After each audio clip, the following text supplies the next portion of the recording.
Yay! Okay, let's check that. There we go. Yeah, righto. It's been a while since I've done a live stream, so I feel heaps awkward because I'm like, how do I do these things again? But yeah, anyway, so I'm out in this room on the couch, which is nice. And yeah, nicer than sitting in the other room. I suppose live streaming, I don't have to worry about having a white background to try and cut down my file size. Although since we got NBN, because the uploads are better, I don't really need to worry so much about upload speeds. Yeah, anyway, so reason for live stream. Well, I have the place to myself for a change, which, you know, with holidays and all that, hasn't really happened that much. So yes, let's take the moment to live stream.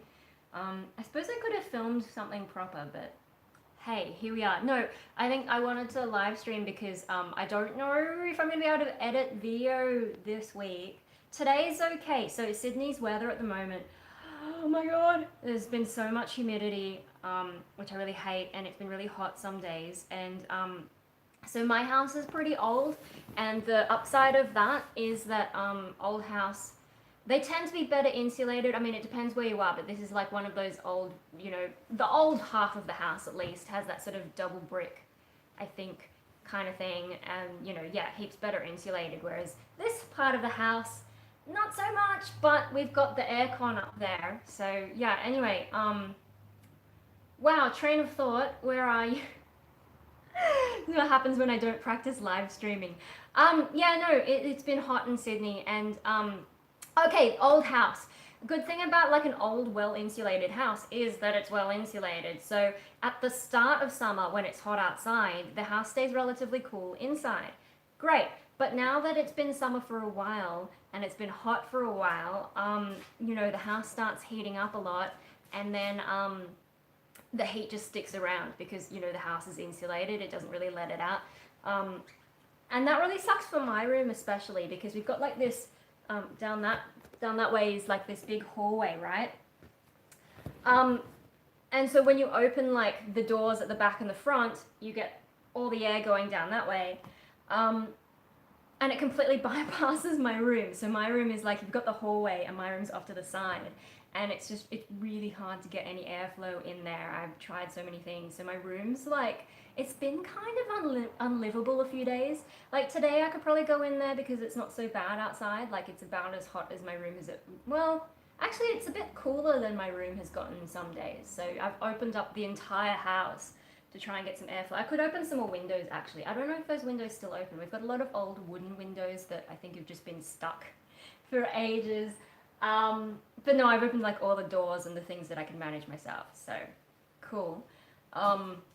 But yeah, no, so the boys' bedrooms, they get like different angles that get a bit more airflow, but my room just doesn't, and it sucks. So, why is all of this relevant? Well, I think it's going to affect my video editing because, you know, the new computer is great. I love it. But the problem with having a high-powered computer is, you know, it generates a lot more heat. And then also it has that liquid cooling, and it's just really good at getting the heat out of there. And all that heat goes up into the top of my desk and then spreads throughout my room, and my room, which is really hard to get the heat out of.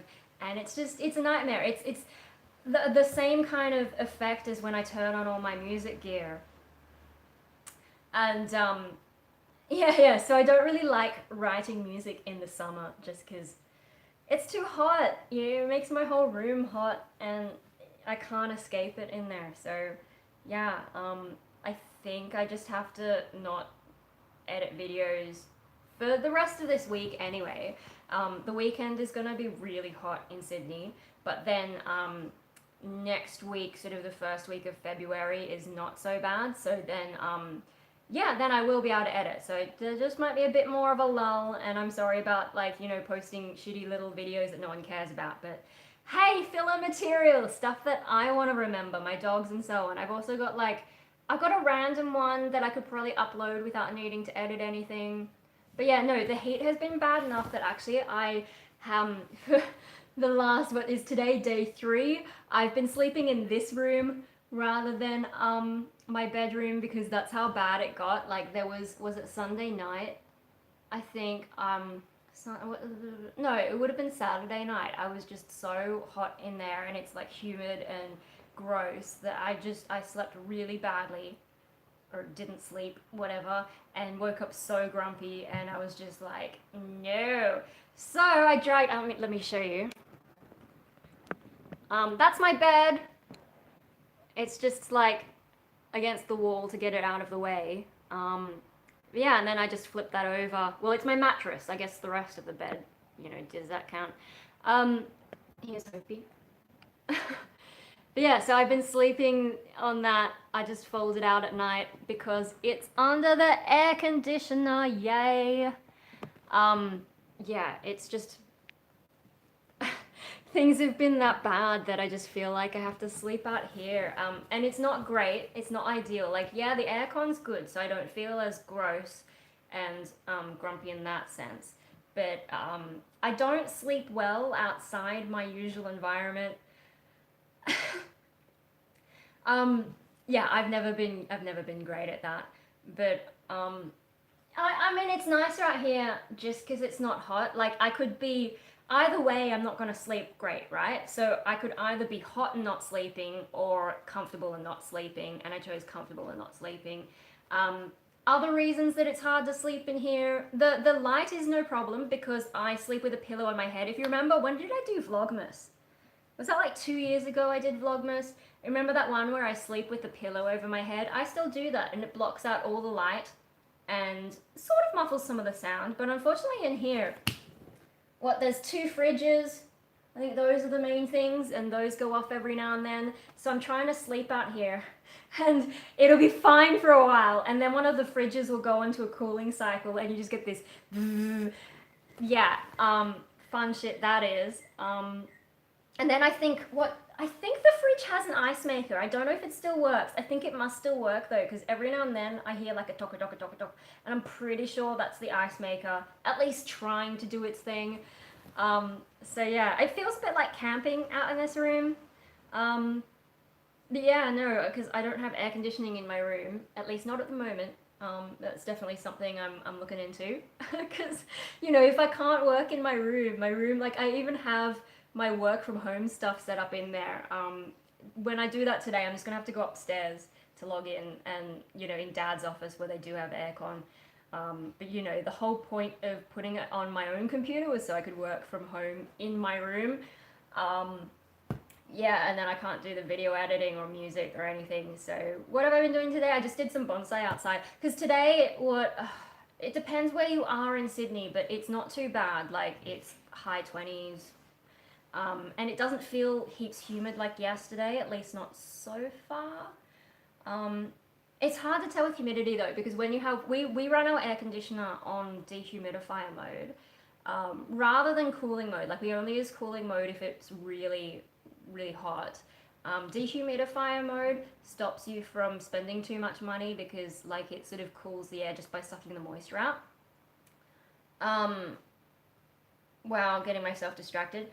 What am I talking about? Dehumidifier mode, dry the air. Oh yeah, so because the air kind of gets drier in this room, then when I walk out through the door into the hallway again, it feel like yesterday especially, it was just like walking into a pool, because yeah, the humidity was so bad. Yeah, no, that was pretty terrible. So that's like my complaints about the weather. It's just too hot in Sydney. And like we've passed to the point of it just being hot. Now it's hot and humid. Like yeah, we've been in a drought for ages and all that.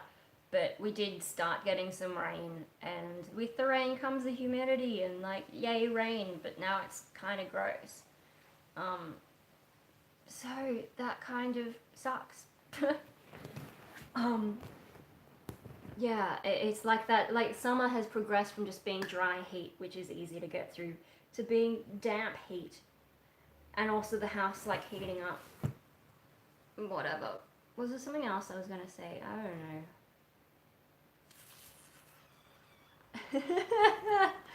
know. Sometimes live streaming or like even just filming videos Sometimes it's just like, yeah, I'm just sitting around talking to myself. Like, if it wasn't for the technology, I would totally just be talking to myself, and people would be like, what are you doing? You're so crazy. Um, yeah, I guess I could just sit here and stare for a bit, and like, it wouldn't make any difference, really. But yeah, no, I'm looking forward to some cooler weather so I can do more of that computer stuff. Um, but also like go out places. Oh yeah, so the crutches. I'm no longer in crutches. Yay! I've actually been able to sort of hobble for a bit, but yesterday was the first day I was able to go out of the house wearing shoes. So last week, oh yeah, today's usually my bonsai day, but I don't have bonsai. That's why I was doing my own bonsai outside. At some point I'll do an update on that. But yeah, last week at bonsai, I think that was the stage where I was able to hobble barefoot, sort of, but not very well. But at bonsai, like I don't want to be barefoot, so I was wearing a sock, and I had this little slipper, but I was still using crutches last week. Whereas this week, over the weekend, I practiced hobbling a bit more and trying to get my foot flatter because it felt like it was kind of like, because I'm trying to walk on the inside, I felt like I was doing weird things with my feet that just like wasn't really the healthiest way to walk. So now I can walk much better. And with bonsai last week, like I did try to wear a shoe because that's better than wearing a sock when you're doing that kind of stuff.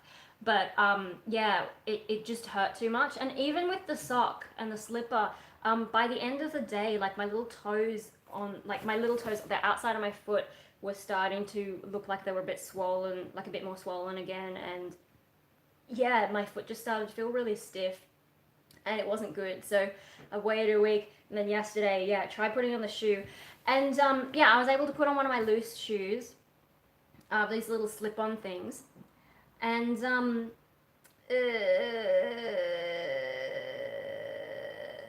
my god, I haven't had enough sleep. I can't, my brain's not working. Yeah, no, yesterday I was able to put on the shoe and I was able to go to lunch, and it hurt a little bit, but I'm almost there. So then I can actually start going places. But I would really like the weather to be nicer. So, because yeah, I know I'm wearing skirts at the moment. It's not even a fun skirt. It's just like it's hot skirt. It's too hot for pants. Yeah. Oh, next week will be a fair bit cooler by the looks of, the early weather reports coming in. And then, yeah, I don't have anywhere planned to go, but I should get out of the house more. It was good that I did the bonsai today. I actually got some sun, which I need more of. And, while I was on the crutches, didn't really get sun for 2 weeks.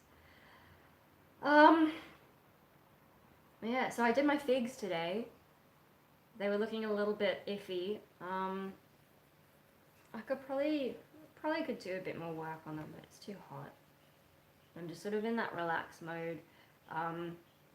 Yeah, later today I've got a video call with my cousin who's coming to Australia for a bit of a holiday. So I got a new cable for my phone, power cable. It's 2 meters long with hardcore plugs because those Samsung cables, they're terrible. Little micro USB cables. Yeah, no. The original one wore out, and the main thing that was annoying is the data connection to the computer wasn't very good. It was kind of intermittent, and then at some point the power side of it got affected as well. So I initially ordered a new proper Samsung cable, but before long that fucked up as well. And so since then, I've been using the cable, the really short, what is it, maybe about, I don't know, it might actually be that long, really short cable that came with my power brick. And I just, with the little plug on this phone, the Samsung ones just feel too loose. And like you would assume all the plugs are the same, but no, the Samsung ones always felt loose. Whereas when I put that hardcore power bricks cable into my phone instead, it felt really solid. And so I was like, that's weird. Because if it was the actual plug on my phone that was getting loose or whatever, you would expect all cables to be like that. But no, this other cable, really snug, haven't had any problems with it. The data transfer has been fine, the power has been fine. So yesterday, you know, in my first outing in ages, especially because like I brought my charger out here so that, I brought my charger so I can charge it under the TV while I'm sleeping here. Sort of using the table as like a bedside table. The TV table, I mean. Oh, the dogs keep barking at everything today. I think it's because I've got all the doors open and they keep hearing, you know, the wind and whatever, and they just assume someone's coming. No, I'm just trying to cool the house down. Anyway, so I got this massive 2-meter cable and it's plugged in now. It's got a 5-year warranty. Like, it's got these little metal plugs, and then the actual cable itself is this sort of braided whatever. It's this hardcore cable. It was only $5 more expensive than the Belkin one, and then there was like a really cheap one as well. 2-year long thing, and it's got a 5-year warranty on it. I didn't know cables had warranty, but yeah. So I was like, well, if something goes wrong, hey, yeah, you have a good day as well. Yeah, this is random live stream. I didn't plan. I was just like, hey, have the time. Yeah, and I'm not sure if I'll be able to make videos this week or edit anything because my computer keeps heating too much and Sydney's too hot and my room's basically unlivable, so I'm living out here in the aircon room. Well, I don't have the air conditioning on today. You know, doors and stuff open. I don't have the windows open because I don't know if they open properly. It's just too hard to figure it out. Anyway, no, long cable has a warranty, so if the plug does fuck up, I just take it back and be like, doesn't work. And who knows how much longer I'll have this phone. When did I get it? I got it in 2016, around the time Pokemon Go came out, and around the time they were getting rid of 3G, so... No, 2G? They were getting rid of 2G, so I had to get rid of my Nokia, because, you know... Well, I still have it as like a backup alarm clock, but there's just no network to support it anymore. Anyway, so 2016, it's now 2020. So I've had this phone about 3.5 years. The cable warranty is 5 years. If this phone lasts 8.5 years, that will be amazing. That'll be as long as my Dell computer. And, you know, today's technology, especially phones, I feel like they're not really designed to last that long. So yeah, we'll see. But I kind of don't use my phone for anything advanced. I kind of just, I live stream, I film on it. Otherwise, it's more just a phone. Like, I'll browse the internet a little bit, especially if I can't be bothered to turn on my computer or don't want my computer to generate heat. But yeah, I don't do a lot on my phone, so I guess maybe it will last me 8 years. I did try and buy a good one to make it last, but 8 years, like, how long did I have my Nokia? When I got my first phone, I think in 2003. So I've had 2 Nokias. My old one, my really old 3310 ran out of battery at some point, like the battery just died. So at some point I switched to my brother's 3315, and then eventually I got that a replacement battery, and that's how I got through 13 years of Nokia dumb phone.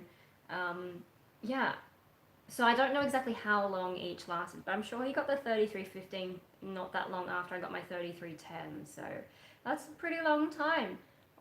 If the Samsung can last 8 years, I will be very happy, especially, like, you know, for the money you spend on phones today to get a good phone instead of one that you're just gonna have to replace real soon. Yeah, anyway, pretty hardcore cable, and I've got it plugged in now. I've also got an extension cable under the TV, just because, like, I couldn't reach the power point because the table's there and all that, so whatever.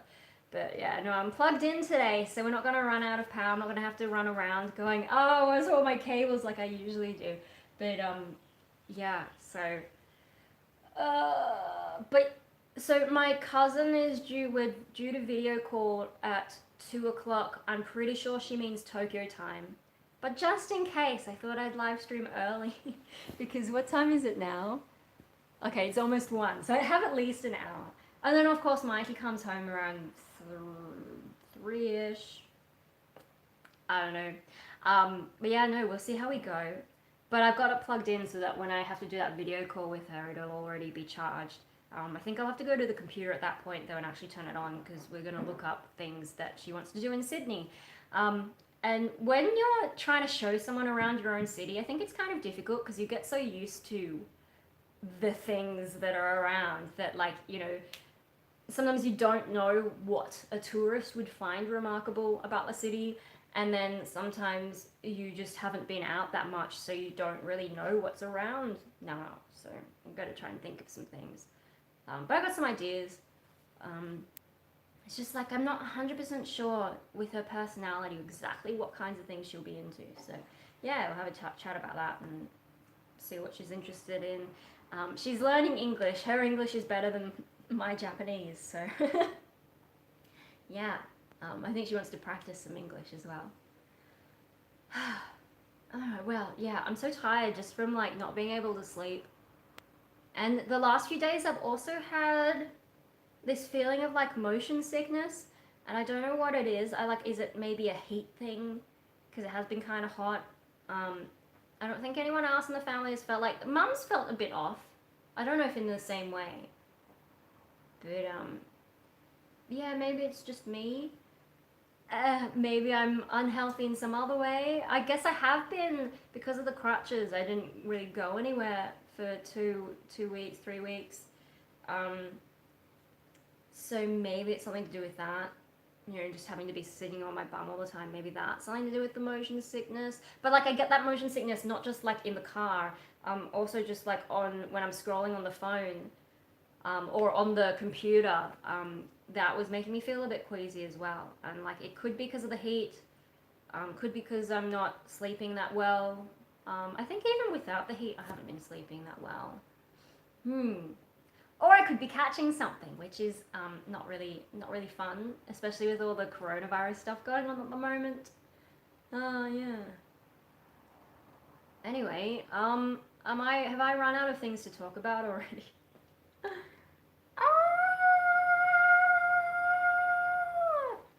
That's what I get for not practicing live streaming. What do I normally talk about? I don't know. And then another thing is like when I'm doing stuff like, I can't help but think like, you know, if someone happened to chime into the live stream just as I was doing something weird like that, like what would they think?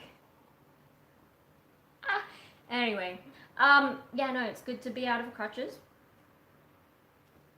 Turns out those crutches, like I thought we got them because my brother Dave had an injury, but it turns out Mum just like found them on the side of the road or something like ages ago, during, you know, one of those cleanup times where you chuck all your stuff onto the curb for them to pick up, and she's just like, crutches, those would be useful.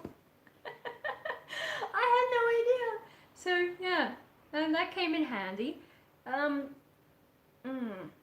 Hopi, what should we do next? Because I feel like I've run out of things to say. I suppose I could just sit here and stare blankly for a bit.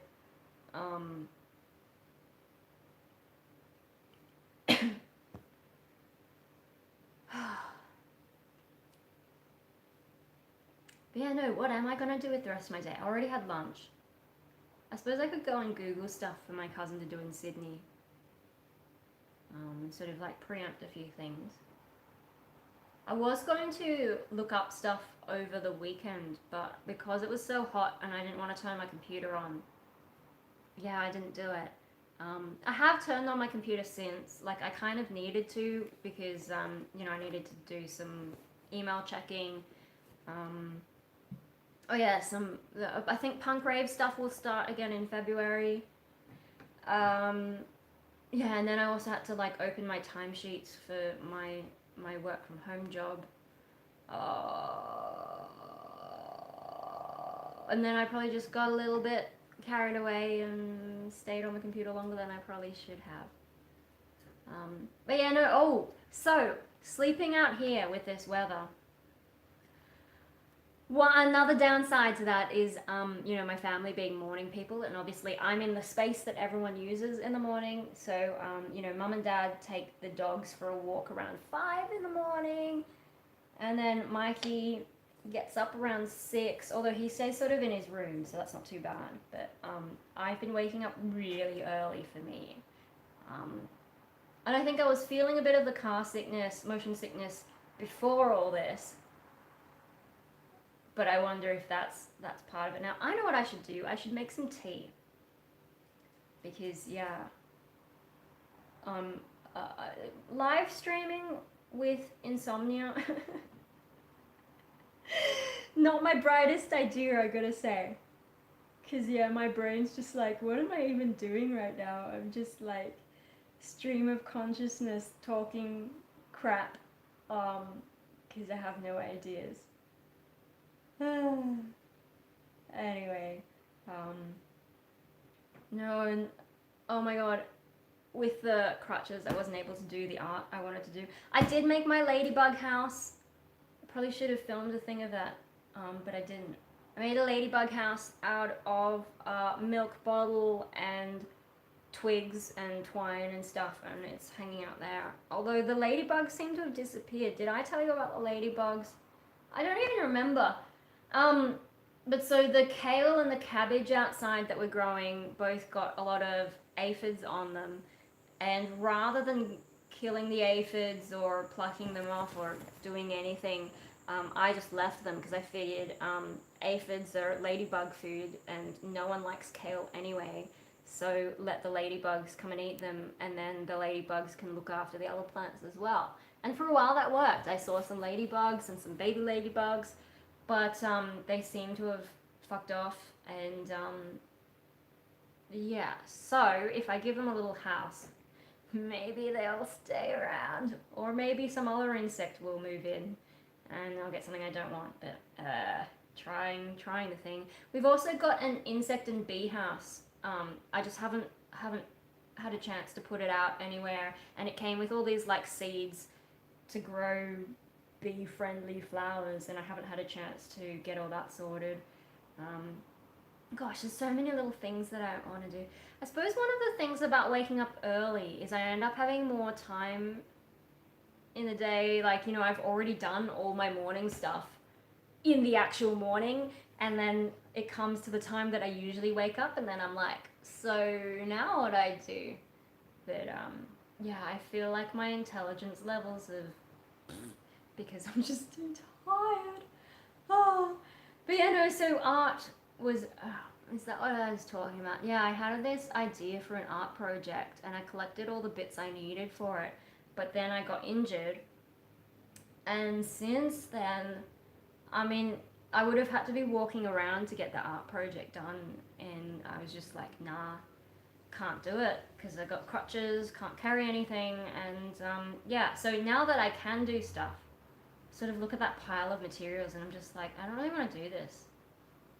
So I've sort of realized that I think visual art, like normal painting type things, I don't think I really like painting. I like the idea of painting. I like the idea of that kind of creativity. But I think when it actually comes down to it, when I'm sitting there with my materials, either I just do the expressionist, like whatever the fuck you want goes there, and it looks like crap, or I try and actually do something worthwhile, and it takes forever, and the whole time I'm stressing about every little imperfection. And my entire process, like, you see people talk about painting as being like meditative, you know, they're working through a process and they find it relaxing and all that. My way of painting is not like that. My way of painting is I start off with a piece of crap that I've just done my best and it looks shit. And then I spend the rest of the time just correcting mistakes. Look, there's another mistake. Look, there's another mistake. Okay, I'm going to go over that. Oh shit, now I made another mistake, so I'm going to have to go over that. And it's just this constant process of fixing mistakes until eventually, like, I look back at it and I'm like, ah, that actually looks like something now.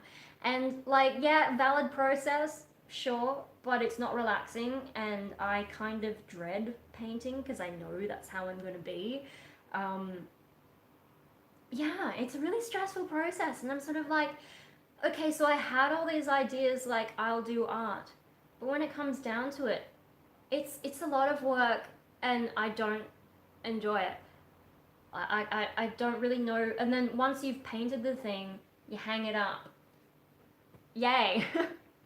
That's kind of it. And then you hope that people look at it. But I've got paintings and stuff down the hallway, and you kind of just walk past it. You know, after a while, it just blends into the scenery, and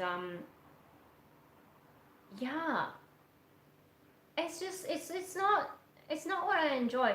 And then if you contrast that to music, like I mean, okay, so there's the art world. I'm not a fan of the art world because you have to go through all this, sort of art wankery kind of stuff, and you got to know the right people, and it's expensive to get into exhibitions. If you're going to run an exhibition yourself, it's expensive, or if you're applying to things. Um, yeah, and then, people will look at it for like 5 seconds and then move on to the next thing. And you're like, well, what did I spend all those hours for? And then, like, what? Good luck selling anything. I have sold painting, but, yeah, and then you never see it again. And I wonder how that painting's doing now. That, especially like, I had all the electronics and stuff. Oh, I never posted that video. Shit. Um, yeah, it had all these electronics and these little leaves and things. I must have posted it on Patreon at least. I think it's on my website, but you can't actually see the details. I don't know. And I just worry because I know at the gallery when it was hanging up, um, one of the leaves they'd knocked and it had fallen off because I used hot glue, and hot glue, you've got to be careful with that stuff, after it's set. Depending on what you've glued, sometimes things can be kind of fragile. And yeah, so someone knocked one of the leaves, and I'm like, when those people took my painting home, whoever bought it, I have no idea. I do worry, like, have they looked after it? Have all the leaves fallen off, exposing the ugly electronics? Which is like, I know you can get your own little artsy message into there, but I just wonder about that. And I'm never going to see it again. I don't know who bought it. I've got no connection to it anymore. And I probably didn't put a high enough price, but whatever, it's gone. Yeah, no, that's what art, right? With music though, like I go through a similar amount of stress with music when I'm writing music. Music doesn't come naturally to me. I'm more of a mathematician, kind of, like that's how my brain works. But with music, um, yeah, writing is stressful, but once you've written it, then you can get up on stage. Also, I'm doing vocals, and vocals are like inside your body, so you're actually feeling all that stuff. I know with like violin and I suppose other instruments as well. I remember, like, I know I had occasionally felt the music, but you don't. I feel like for me, I feel it more if I'm singing and dancing, doing the headbanging, whatever. Um, and once you've written the song, you can perform it so many times. It's not just like a one-off thing. And then, yeah, you can record the music, you record it once, and then boom, up it goes. But then people can be playing it over and over. And then if someone really likes the song, like what, it goes for 3.5 minutes, I think is my average, or maybe 4 minutes. Around about that time, if someone really likes the song, it's not a matter of 5 seconds and then you move on to the next thing. If someone likes it, they will be listening for 3.5 minutes. Do you know what I mean? Like, it's a different thing with art and music in that sense. Um, yeah, so I feel like the end product of the stress of music making, I prefer that to what I get from making visual art, painting kind of stuff. So yeah, I've been thinking a bit about that. Yeah, I prefer music to painting. The painting idea I had, so there's one of those exhibitions coming up again. Like I've done it 3 years in a row, um, and I'm considering skipping this year. I mean, for one thing, it's a conservative. You have to do something reasonably conservative to get in. I think all art galleries, like if you have a social message and all that, as long as it's not too out there, they're like, yeah, this is really cool. Um, but otherwise, mostly you've got to, like, I've mostly gotten into these exhibitions by painting puppies and whatever. But yeah, no, this year I had this idea, like a sort of mixed media kind of thing, and um, now when I think about my plan, I'm just like, it's right there. I could be doing it right now and I have no desire to. I'm like, I like the idea, but to actually sit there and paint the things and put it all together, and I just don't have the passion. And I think I'm sort of realizing that that kind of art just isn't for me. Um, Creatively, it's nice to narrow things down. One of the problems for me with like the way my brain works is I'm interested in too many different things and trying to do too much all the time. I really need to narrow down my interests. And so realizing that there's something I've been doing that I actually don't like that much, that's helpful because I can sort of get rid of it, you know? Or like tone back until I have like some inspiration where I'm like, yes, this is definitely the thing that I want to do. And then just do it. Yeah. So I can probably, maybe I just need to stop stressing about that. I don't really need to do it. Focus on other things I'm more into. And so one of the things I'm more into is the bonsai. You remember like a few live streams back, I talked about, you know, I've got all the junk that I don't need anymore. I can do lots of root over rock bonsai, and I've got so many cuttings now that I need to think of things to do with. So maybe that's what I do. Maybe I start doing those kinds of things. I've also got to maintain all the bonsai that I already have. Yeah, and I like bonsai is a slow going art form. It takes a while to really see good results. But you know, it's my job for one thing, my one of my casual jobs. So I need to practice a few things. Um, but I also just kind of like it. Like, yeah, it's slow, but it's kind of fun to work on it and to see the things growing and changing. And yeah, I think I like that. And like, you know, when I'm making a bonsai, yeah, it's a bit of work, but I find I can get into it more. Like, I'm not spending the whole time stressing. It feels a bit more natural to me.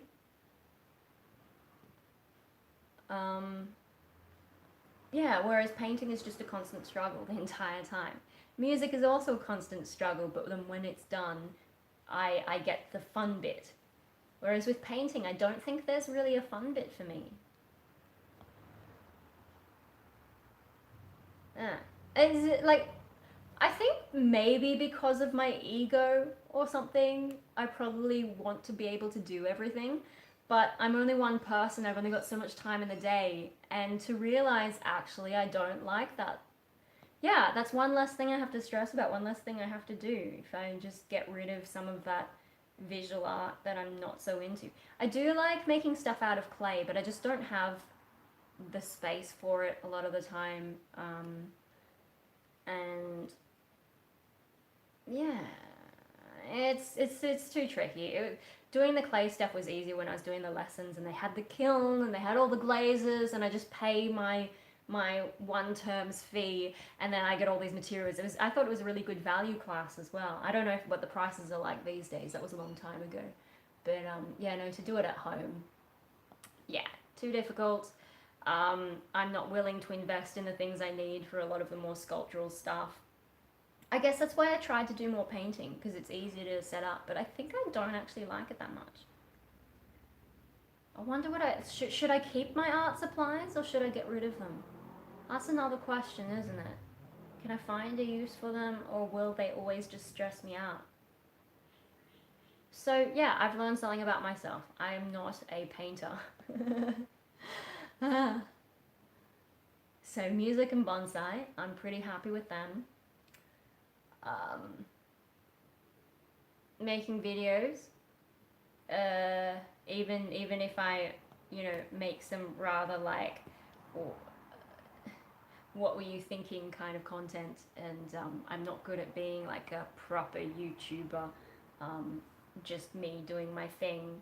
And occasionally I'll put more effort into something, but a lot of the time I won't. I just, yeah. No. I feel like my brain was about to go on another tangent, but I lost it.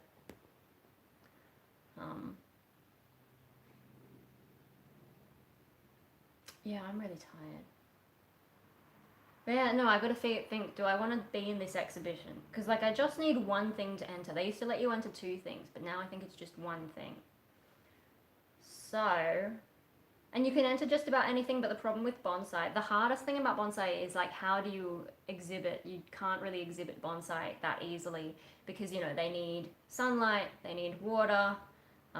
You can bring bonsai indoors for a small amount of time, but if you push it, they get unhealthy. And a lot of those exhibitions go for way too long. So yeah, like I wouldn't do it. So I can't really take a bonsai, and I haven't really, like, I made art in the past year. You have to have made it in the past year to enter it into this exhibition, and I have made art, but it's not the kind of stuff that's easy to hang, and there's not really anything that I really want to hang. I liked my Inktober's, but they're in my biggest sketchbook, and I don't want to submit the whole sketchbook.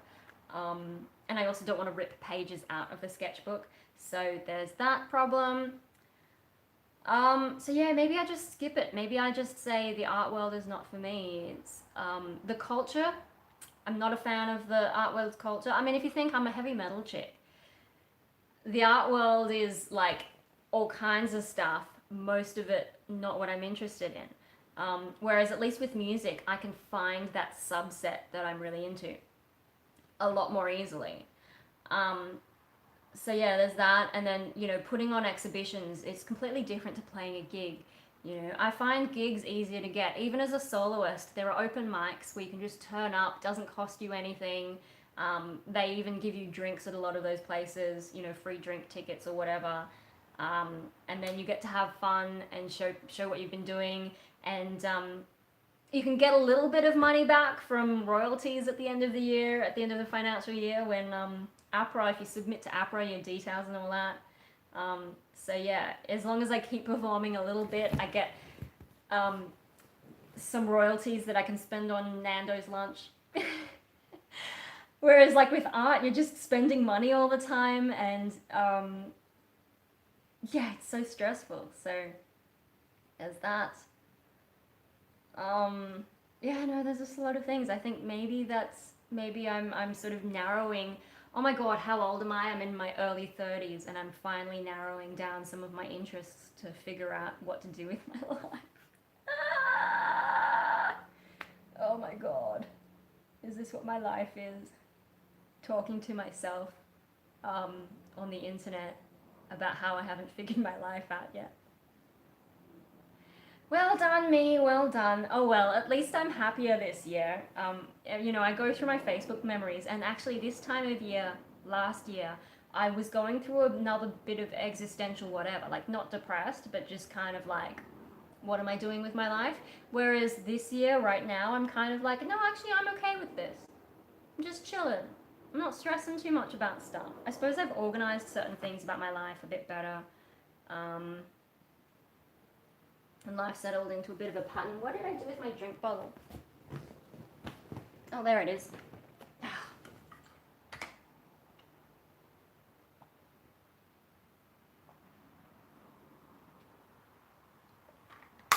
Anyway, so those are things. What else are things about my life? I do want to do more music this year. I only wrote one new song last year, and I almost finished recording it, but then I realized I could do lower growls instead of just that in-between growl.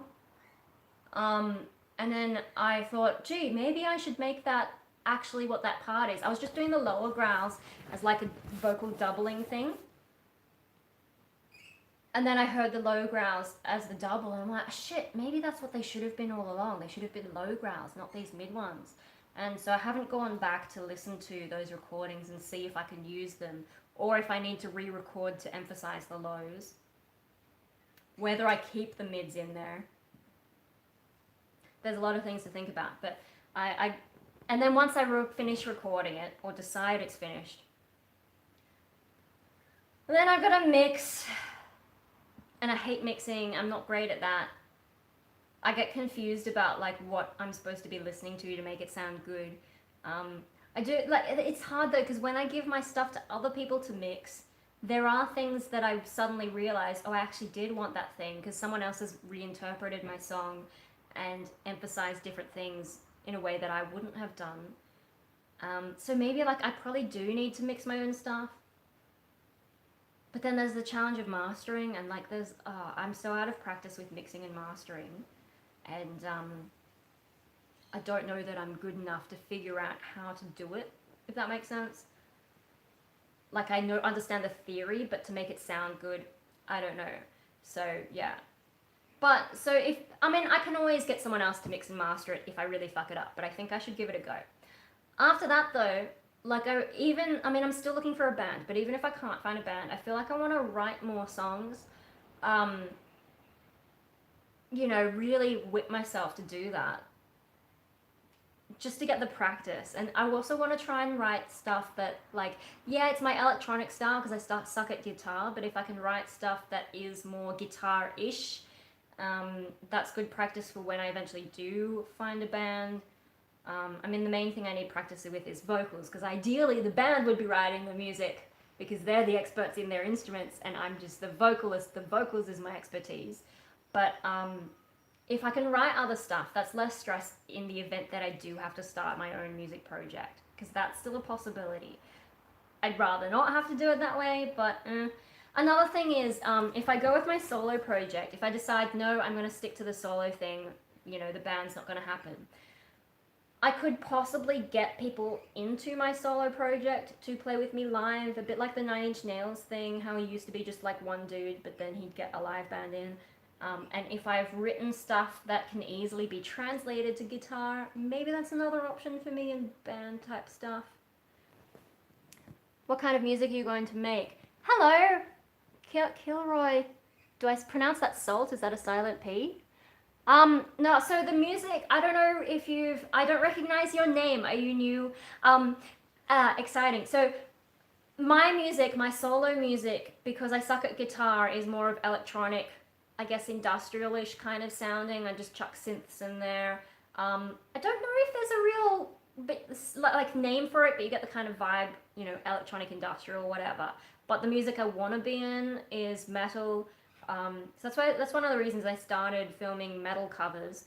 The first one because a dude asked me to and then completely ghosted me after, but that's another story. But then I'm just like, actually I like doing covers because then I can still practice my vocals and get something out there, and then I can come back 10 years later and be like, how much have I improved? That's been interesting. But yeah, no, I want to do metal. Because I do the singing and the growling. And it's fun to switch between those extremes, especially because especially if I do a more girly, soprano-ish type stuff, and then switch into a low growl. I'm new, I've been a fan since the Book of Sith, yeah! Hello and welcome to the Crazy House. I'm a really random YouTuber. I think I confuse a lot of people. I'm really bad at being a proper YouTuber. I just do my own thing. Yeah, so this live stream has mostly been me talking to myself. Just because I don't know if I can edit any videos, so yeah, I don't know how much of the live stream you've watched so far, but it's been really hot here in Sydney, and I haven't been able to, my room's been kind of unlivable, so I've been reluctant to turn on my fancy computer because it just produces so much heat. That's one of the downsides of high-powered gear. So I've been living in this room actually because we've got the aircon here. And I'm so tired. I haven't been sleeping well. Even out here, in my room I wasn't sleeping, but at least here I'm not sleeping, but I'm also not all hot and sweaty and gross. So I'm really tired at the moment, and I'm just sort of letting my brain word vomit stuff out. So yeah, no, if you have things in particular you want to ask me about, that might help get my brain a bit more focused. Metal 6 should do some Black Sabbath covers. I don't actually know Black Sabbath really. I know Black Sabbath, but I wouldn't, if you said, what's a Black Sabbath song? I'd be like, If you played one for me, maybe I'd be like, oh yeah, I've heard that song, but I wouldn't be able to say who wrote the song. So, yeah, I'm not so good with older metal, and I'm kind of annoyingly picky. I'm the kind of person who still buys CDs. I try to. I don't have as much money as I used to, so I haven't really bought that much in a while. And I've been slow to get on the Spotify thing. I have started listening to Spotify more, especially before I moved all my music to the new computer. And I also haven't decided which, like the Windows 10 has that groove music, and it also has Windows Media Player just without the DVD functions, which doesn't make sense. Thanks a lot, Microsoft. Um, but like there's two music players, and I'm like, which one should I put all my music on? I don't even know. Maybe Windows Media Player just because I've already got playlists in that format, but then does the other one use the old? I don't know. I'm still learning Windows 10. Um, what was I talking about? Black Sabbath. Oh yeah. So for ages I've tried to buy CDs rather than streaming or whatever people do. Um, so my music range has kind of been limited by my budget forever. And then I can be quite picky. So even if I like a song by a band, I'm not necessarily going to like the rest of the band. Oh, so I do know a Metallica song, Sad But True. That's the song I like from them. I think I sort of vaguely know that Sandman song ish, but no, the only real song I know from Metallica is Sad But True. Otherwise, my knowledge of old school metal is pretty bad. But I think it's because, like, I've gotten into metal after metal has progressed in all these different directions. And so the kind of metal I like, I think, is a lot heavier than old school metal. Old school metal sounds almost the same as rock to me. Like, that's how far I've gone that way. I do like some symphonic metal, mainly for the vocals, because it suits my voice usually. And that's like a different direction again. But yeah, no, I'm not so good with the older old school metal. And I'm bad at figuring out what kind of metal I actually do like. Because there's so many subgenres, and I don't pay enough attention. Like I don't really read metal interviews and metal reviews and so on, so I'm not really up to speed with the terminology and all that. Yeah, I'm not very good at being a fan. I'm the kind of person who, if I'm going to be involved in something, I prefer to be the person doing it rather than the audience. So it's the same with sport. Like I'm really not a fan of sport, but if I'm going to get into sport, I prefer to play the sport rather than watch it. So what sports have I played? I did like netball when I was really little. I did a bit of soccer for like a year. I did a bit of cricket. Taekwondo, that's probably the one I eventually got my black belt. I didn't get any dans, I just got the regular black belt. I also tried a few other martial arts, but like my body type just isn't good for it. My body's more suited to dance, unfortunately. Sabbath is classic. Take your time, it's all good. I think you like Dear Sabbath for the vocals though. Very operatic. Oh yeah. Yeah. Yeah, no, I'm just not so good with those older styles. So what kinds of metal do I like? I mean, yeah, I have too many hobbies. I get bored easily, so I'm constantly switching from hobby to hobby. And it's just like, for me to narrow down on something I like is always like, oh, that's the thing I should be doing. So it took me a while to settle on vocals, because when I was a lot younger, I started on violin. I think when I first started doing music, I actually wanted to play guitar, but I went to a conservative Catholic all-girls private school. Um, and so when I was, I would have been in year 2, and I wanted to do guitar. But at my school, they wouldn't let you learn guitar until year 5, I think. And it was just too long to wait. So I think they suggested a few things like piano, but I was, my parents, I come from, like, my family, I wouldn't say are rich, but they're comfortable. Of course, like, depending on where you are, who's rich and poor kind of depends where you're already sitting. So, like, we're reasonably well off kind of thing, right? Okay, cool. The thing is, my parents kind of raised me to be stingy. So always like, saving money. If we wanted to buy something, they'd be like, go shake the money tree. And we're like, what? Of course, when I eventually found out that money trees are actually a thing, I was like, oh, there are money trees. I have a lot of money tree cuttings in the garden at the moment. They grow ridiculously easy. Unfortunately, money doesn't actually fall from them. But yeah, no, and my parents were all like, you shouldn't be so spoiled, and all this kind of stuff, you've got to save money. So I've always been heaps stingy. And why did I talk about this? Why did I get on this tangent? Shit, what was the last comment? Oh, okay, so piano. After, like, I was told I couldn't do guitar, right? One of the suggestions was piano, but I was really, I was really worried that we wouldn't be able to afford a piano. I'm sure, like, you know, if I had said to mum and dad, hey, I want to learn piano, we would have got like a little keyboard or something. Maybe I didn't know that keyboards existed because I was quite young. And, you know, this is before we had access to the internet. So, and before Google search was really a thing. Did it even exist then? I don't know. I feel so damn old. Anyway, so yeah, I didn't do piano. I think the main reason is I was concerned about the cost of the thing. Uh, so guitar, too young, piano, money, where's the space as well? I mean, yes, we've got space, but like, I was just so like, I was so, you know, like, gotta save money and all this kind of stuff that, and then, you know, growing up with a disabled brother as well, I was always conscious of his needs.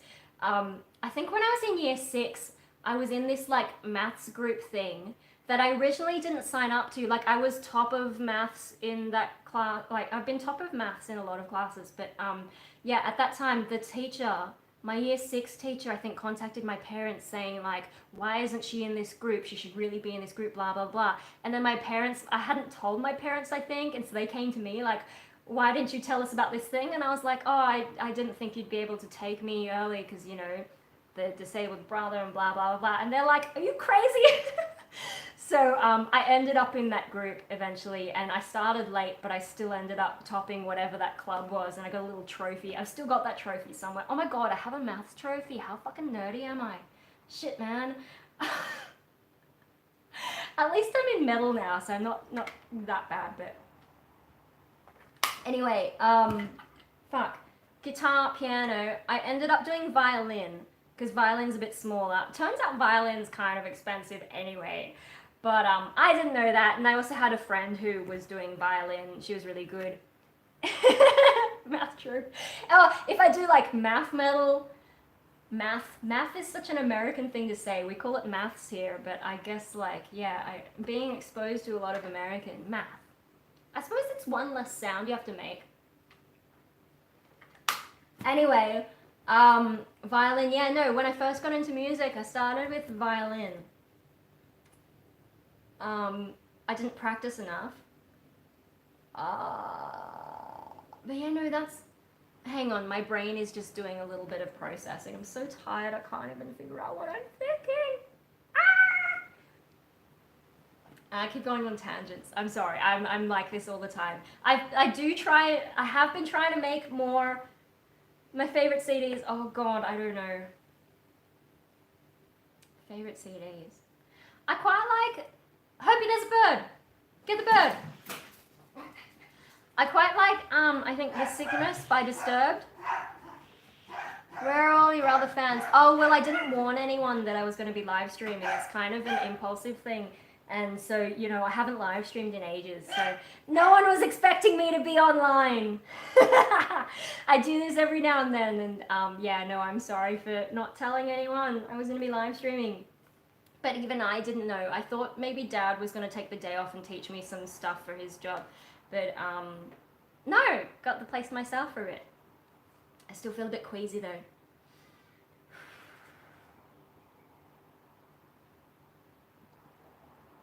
Anyway, on the topic of me doing way too many things, being all over the place, my parents used to like, I mean, even though I was worried about our budget, surprisingly, I'm glad you're enjoying.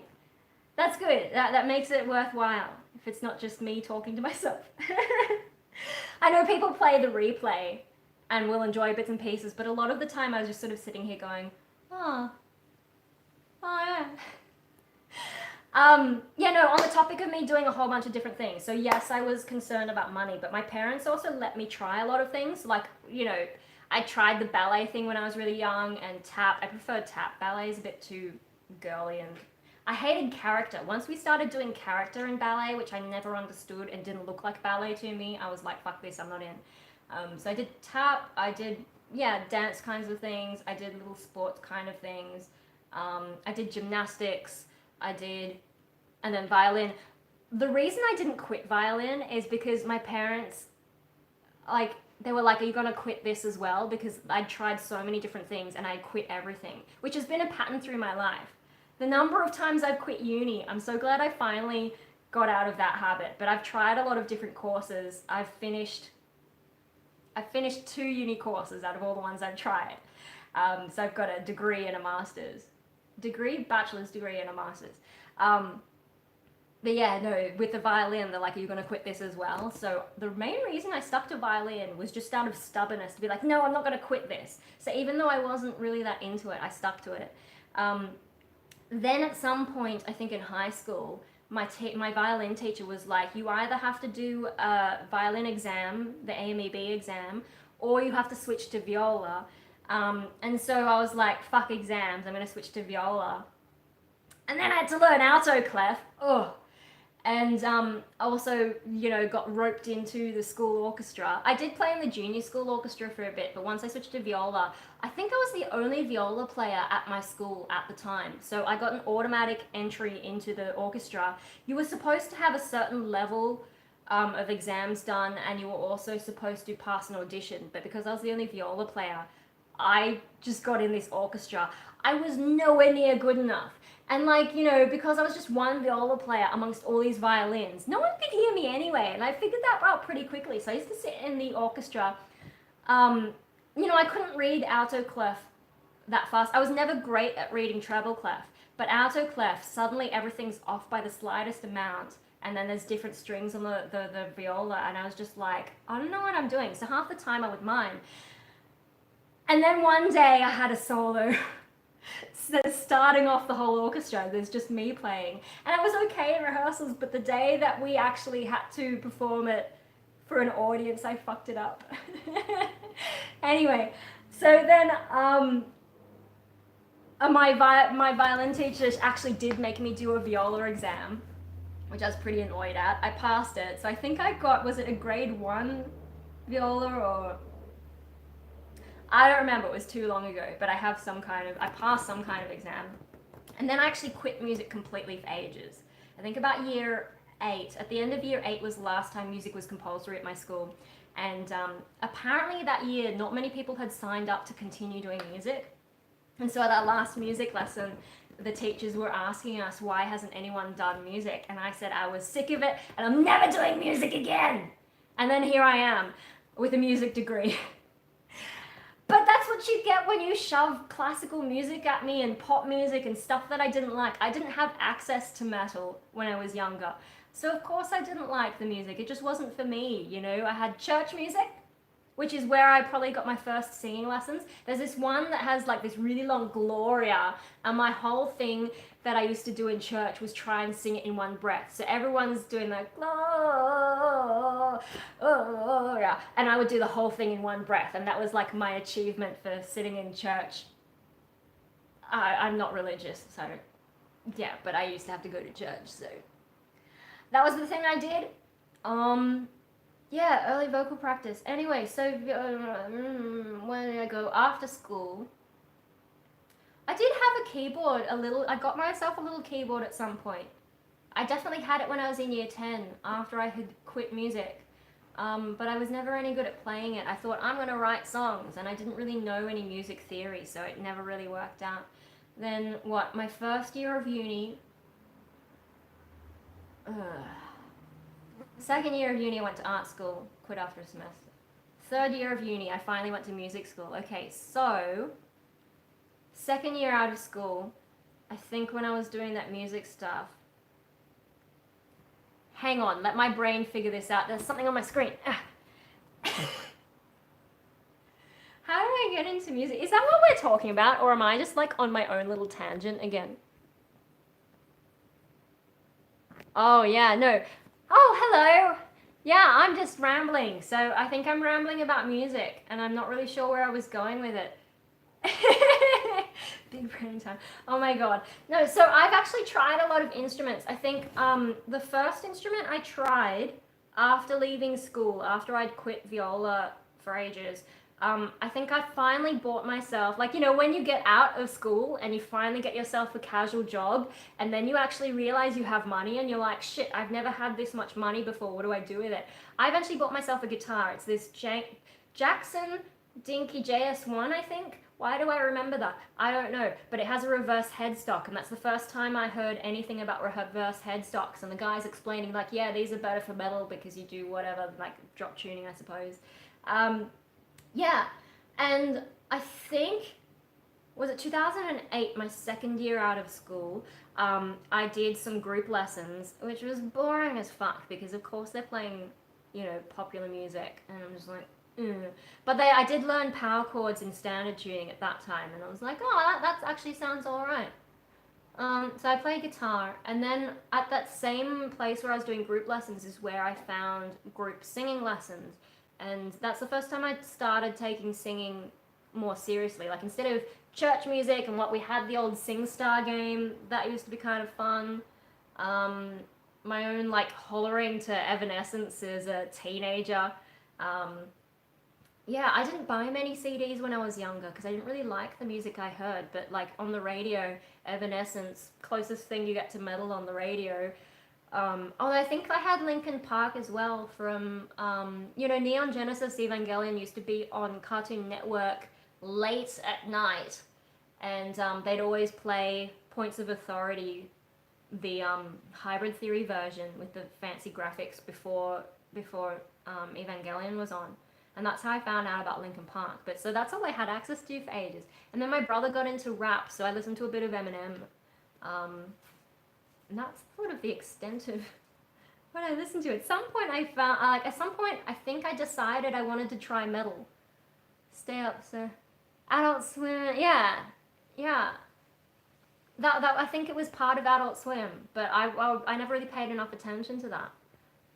So yeah, I was sort of vague. What is Adult Swim? Oh, is that what I'm watching right now? Yeah. I've got the box set of Neon Genesis Evangelion. I've never actually watched the actual DVDs all the way through, though. I think I got about halfway and then got distracted. I'm really bad at watching DVDs these days. Go away, fly! Yeah, no, at what point... Maybe once I started getting into goth stuff after school, maybe that's when I started trying to track down metal. I don't know, but at some point I stumbled on... I bought some really terrible metal to begin with. Maybe I wouldn't find them terrible now, but at the time I was just like, what is this crap? But eventually I stumbled onto Nine Inch Nails, which I know isn't metal, but it was that sort of dark genres of music. And I think Nine Inch Nails... It would have been Happiness in Slavery, the first one that I really got into and was like, oh, actually music, there is some good music out there. And then when I found out he was a solo artist, I think that's probably when I thought, gee, maybe I could do music because I don't have to have all these people around and I'm not that social. Now it turns out I do prefer to be in a band, but I've also been able to do a lot of stuff myself. Yeah, so Nine Inch Nails, big influence. But then I think I had a friend, one of my Taekwondo friends in the grade below me, she was into metal, and so, you know, I got some suggestions off her. I didn't like everything she sent me, I'm very picky, but I like the Disturbed stuff. Early Disturbed, pre-Asylum Disturbed, cool. After that, I'm not that into them, they've changed a lot, and I don't know how, I can't put my finger on the exact sound, but they have this particular sound now that just gives me the shits. And I don't know how to describe it, but Asylum onwards, I'm just like, I can't listen to this. I can't do it. No. Anyway, what kind of tangent was I going on? I don't know. So yeah, I went to music school in 2009. How did I get there? Because when I did that singing group, 2008, turns out the lady running the singing lessons there also taught private lessons at AIM, and I found out about AIM through her. And it didn't occur to me that you could go to uni to study music. You know, this is the conservative background I come from, is I was sort of led to believe that you go to uni to be a doctor or a lawyer or whatever. And of course, the first time I went to uni, I studied like the most general, vague whatever that wasn't going to take me anywhere anyway. Because I couldn't make up my mind. I didn't know what I wanted to be. I still don't know what I want to be. Yeah, it didn't occur to me that I could study music. So, of course, I signed up. I had to start in the diploma because I just didn't know enough music. But I got in, so that's a good sign. And then I think they offered to transfer me to the Bachelor after my first semester, but I was like, no, I need more of this background. So I did the second semester of diploma before I switched. Which I think was good. I think it gave me more of a background. Because the way they structured, I don't know what it's like today, but the way they used to structure it is diploma had 2 semesters that were just diploma, and then the next 2 semesters overlapped with the bachelor. So I kind of just like overlapped with the bachelor, but actually turned it into a bachelor and then did the rest of the degree. Yeah. And at some point I bought a drum kit. So what are all the instruments I own? I have 2 guitars. One is the one I bought, another one is one my ex just like was like, here, have this. I've got a bass. I've got my electronic drum kit.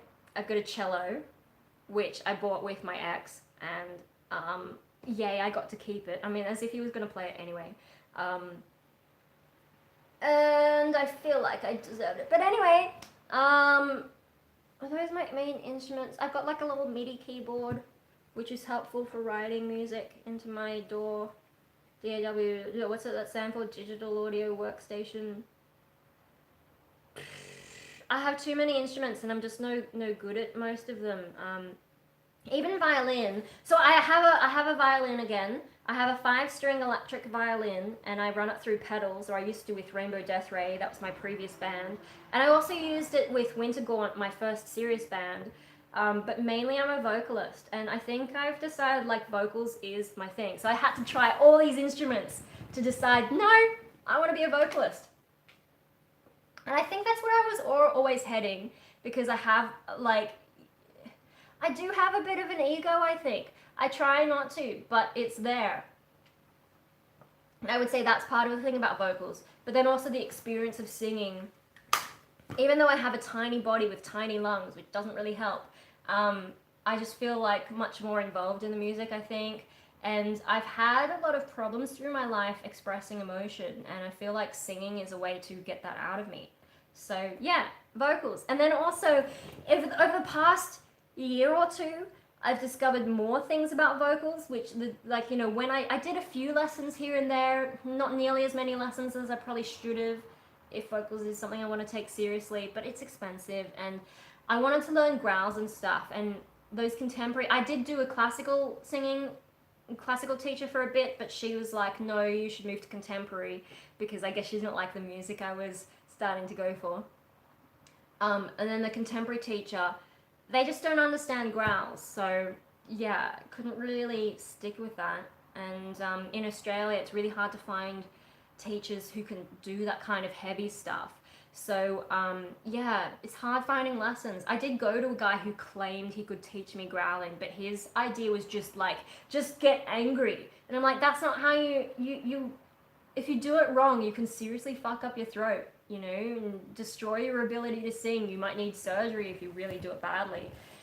He was terrible though. He couldn't even tell the difference between a major and a minor scale, and he had like vegan tattooed on him, and he was telling me this story about how he beat up some dude who he didn't like how he was treating the dog or something, and I'm like, why wouldn't you call like either the cops if it was bad enough, or one of those animal like RSPCA, or anyway, he was a nut. He was terrible.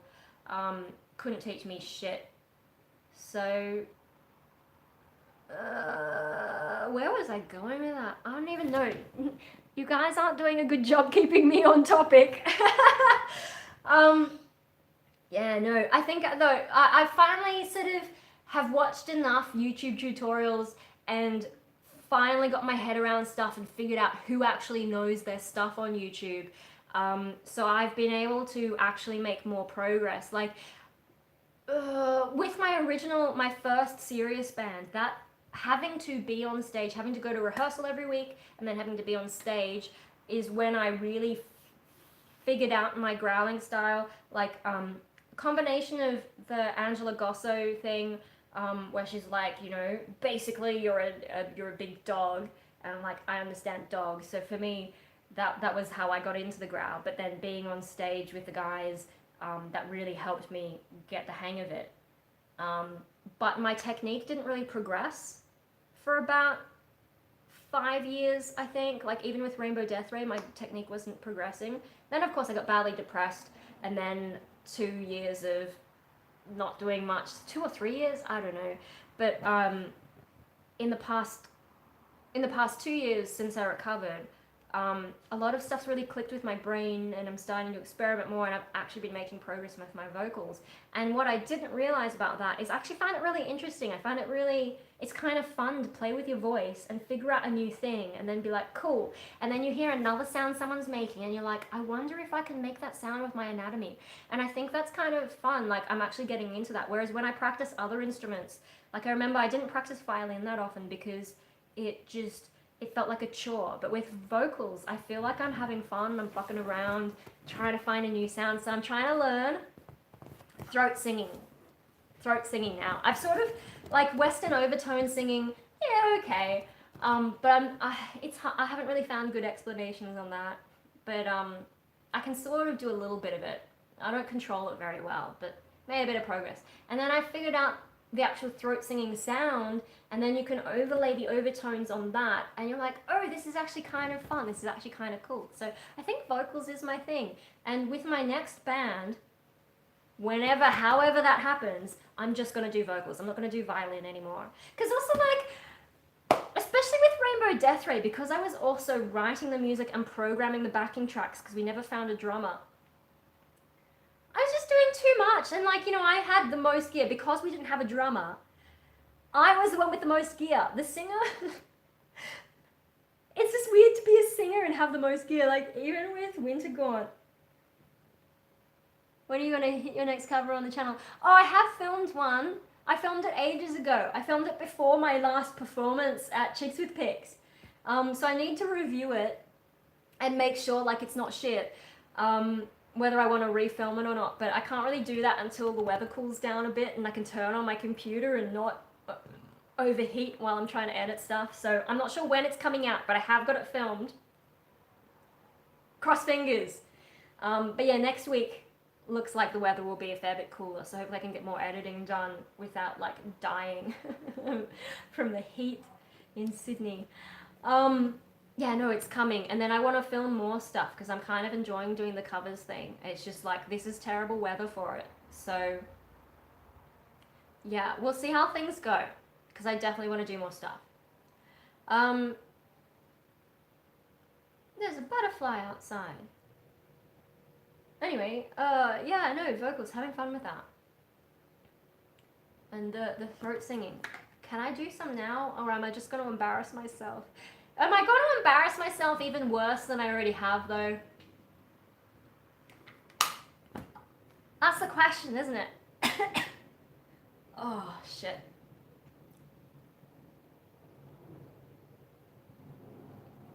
I feel like my nose is a bit stuffy as well.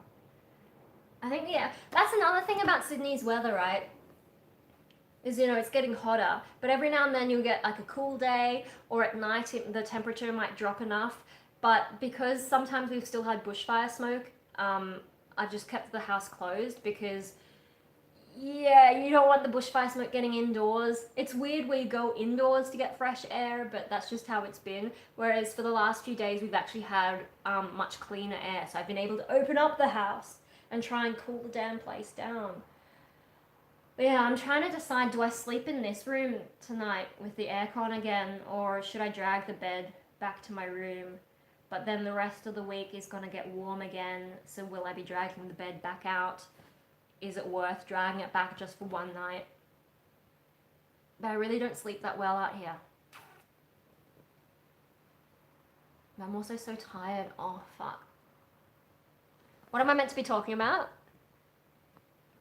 Oh, the next cover. Yeah, no, I don't know when that'll be, but it's filmed. It's been filmed since last year. I don't remember when, and it's ready to go. It's just, I'm gonna take this. I got a bit of a headache, I think, and tying my hair up has always made me feel like, I don't know, see, I'm not very good at being a girl, right? I don't know if you guys know. When you tie your hair in a ponytail, is there a way that you're supposed to do it so that it doesn't feel like it's pulling your brain out of your skull? Is there a way to do a ponytail that doesn't feel crap like that? it's just like I was working on the bonsai and like keeping all this hair out of the way. Yeah, tying it up kind of helps. And then also like when you've got all this crap on your shoulder, it keeps everything warm. Now, you know, before anyone says, why don't you just cut it off? Okay, the reason I don't cut my hair and haven't cut my hair in ages is I've been waiting to find a band. And then when the band says, yeah, our image is this, can you do your hair this way? If I have long hair, then I can cut it any kind of way. Whereas if it's short, it's a lot harder to change the style. So that's why I've been growing my hair, but I feel like maybe it hasn't been worth it because now it's super long and I still haven't done anything with it for years. So usually I would color it different colors and I would maybe put some synthetic dreads or like cyber locks or something in it. But yeah, I haven't had a music project for that. I thought a couple of years ago, maybe 3 years ago even, when did I start that other project? I've been doing this project with this dude, and his music's amazing, and I thought we were going to get a band together, but then the project just stalled, and it hasn't really moved anywhere since, so I'm kind of sad about that. But yeah, I totally thought I had a music project, and I think that's why initially I didn't cut my hair, because I totally thought I was right on the edge of having a music project, ready to go, ready to do photos and get on stage. And it just never happened. And I've just sort of stubbornly kept my hair long like this, waiting for this project or waiting to find another. I mean, at some point I was like, okay, I don't know when this project or even if it'll ever get fit. So that's why I've like been more serious about looking for some other project to get into. And yeah, so I've kept my hair long just so I have that flexibility to fit whatever image I end up with. Yeah, because hair is a good way to do that. I also have like, you know, all the goth clothes as well and in a few different styles. So, you know, I can kind of adapt to whatever band I end up joining. Yeah. Was there something else? My brain was doing another thing. I lost my train of thought. Oh my god, that keeps happening.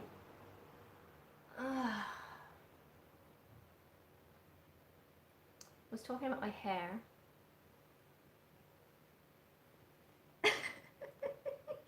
Shit, guys. Oh, I really need more sleep.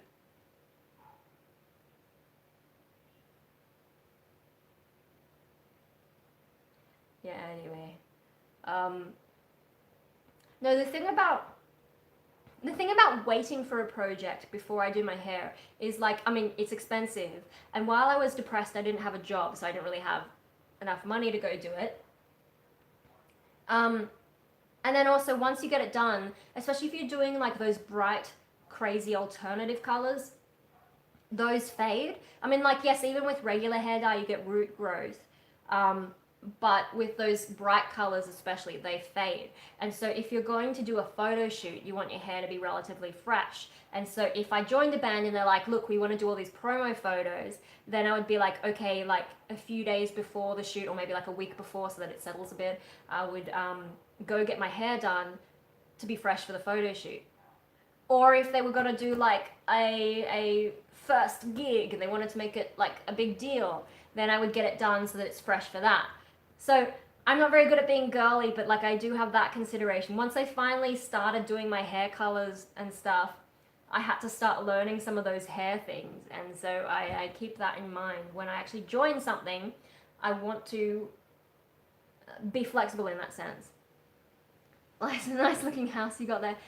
Shadow Deist Gaming? Is that how it's pronounced? Yeah, it's a pretty good house. I mean, it's a bit old. We've got to fix up a lot of stuff. That's another downside of having an older house. Yeah, no, we've got a lot of sandstone out the front of the house, and a lot of it is sort of wearing away. It's going to be super expensive to fix, so. But that's not my problem. That's my parents' problem. But I did meet the guy with Dad just to try and remember the quote and you know, anything else that, you know, Dad needs to remember.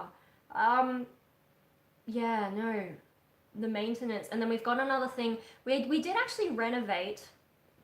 Oh shit, it must have been 20 years ago. Am I that old? Holy shit, I am that old. About 20 years ago we renovated, and we've got this funny little what do you call that?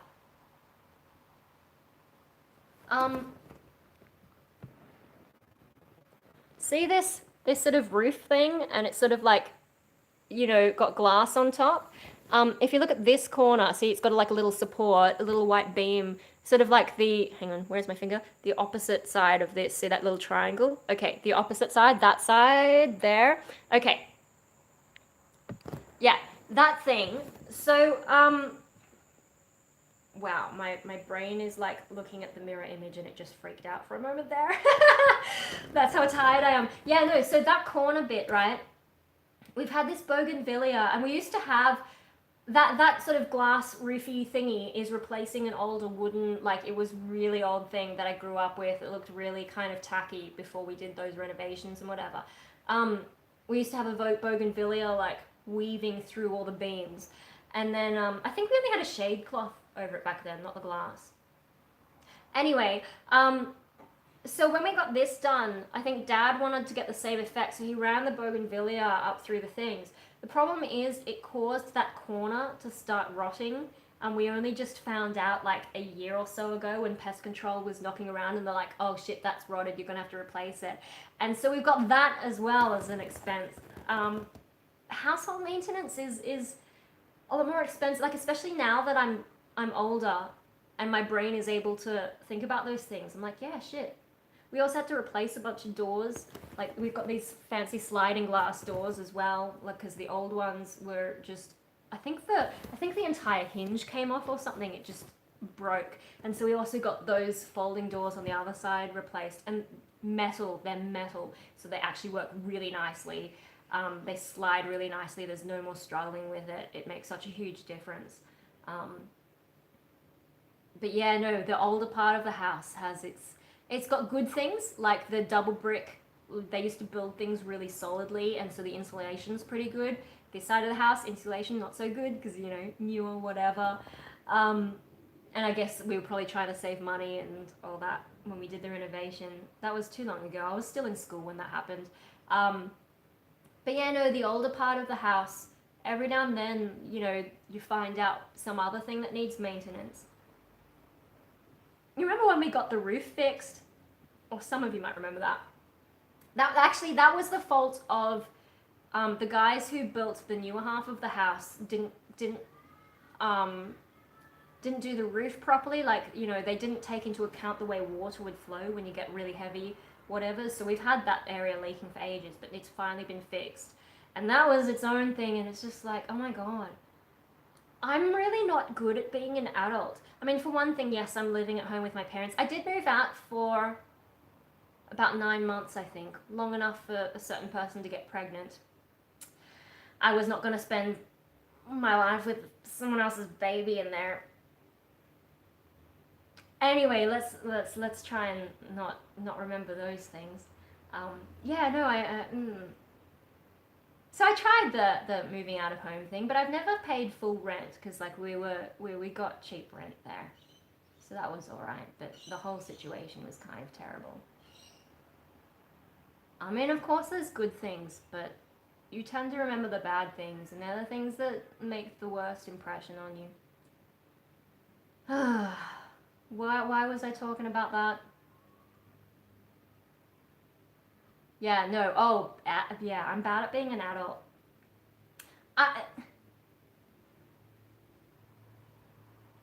My brain's trying to make a connection. So a lot of people think I'm heaps young, and I'm not. I'm practically a grandma at this point. Or if it was 100,000 years ago when humans were sort of just getting a start, I'd probably be dead by now. I'd probably be dead from childbirth as well, because, you know, that's just how things were done back then. But no, I live in the modern world. No, hang on, I'm going on another tangent. Yeah, no, I'm bad at being an adult. And it's not just that I live at home. I think my brain just doesn't work that way. Like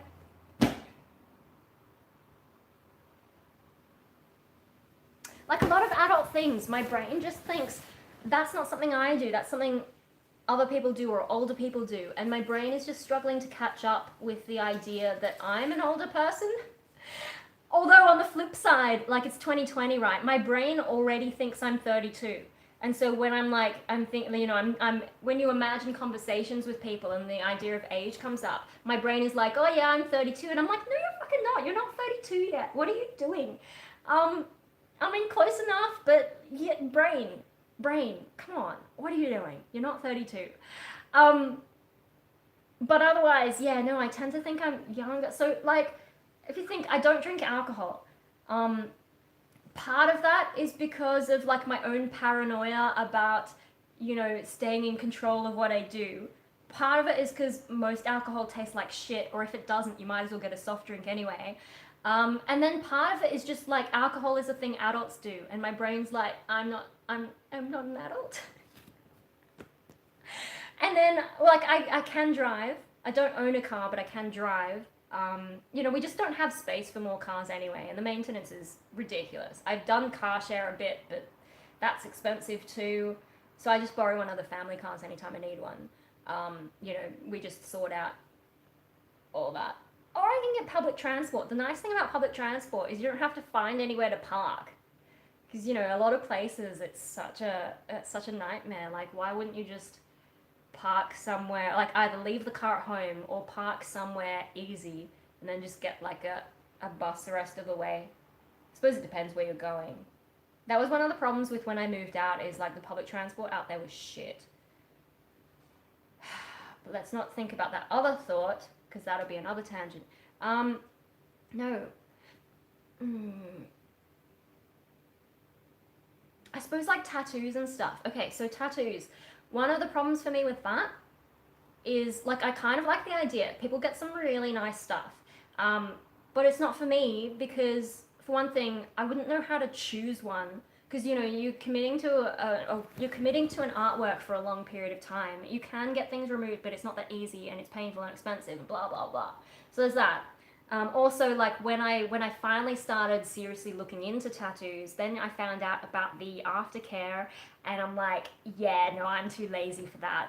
Especially, like, you know, depending on where you get it, you know, you might have to shower twice a day for like 2 weeks or whatever, and I have trouble showering once a week, so. But the other thing is, like, tattoos is a thing other people do. That's just what my brain can't get it. I can't get my head around the idea of me having a tattoo. It just seems weird. I feel like though it's mainly the other reason. Maybe this is a tangent that doesn't actually make sense. Like, you know, adults are other people. Adults aren't me. I feel like I still have reasons that I don't do a lot of stuff. Like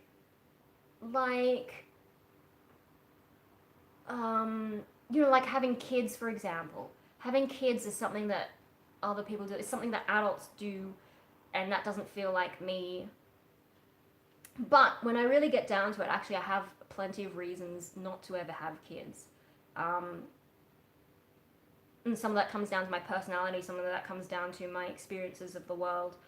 You know, I have a disabled brother, so I already feel like I've been involved in caring for someone in that way for way too long. I don't do nappies though, and see, like, I don't think I could do nappies. Oh my god, Hope vomited the other day and I had to clean it up, and I mean, I've already been feeling this kind of queasiness, motion sickness, whatever, but then having to clean up his vomit, I was gagging so badly. It was really hard, especially that first.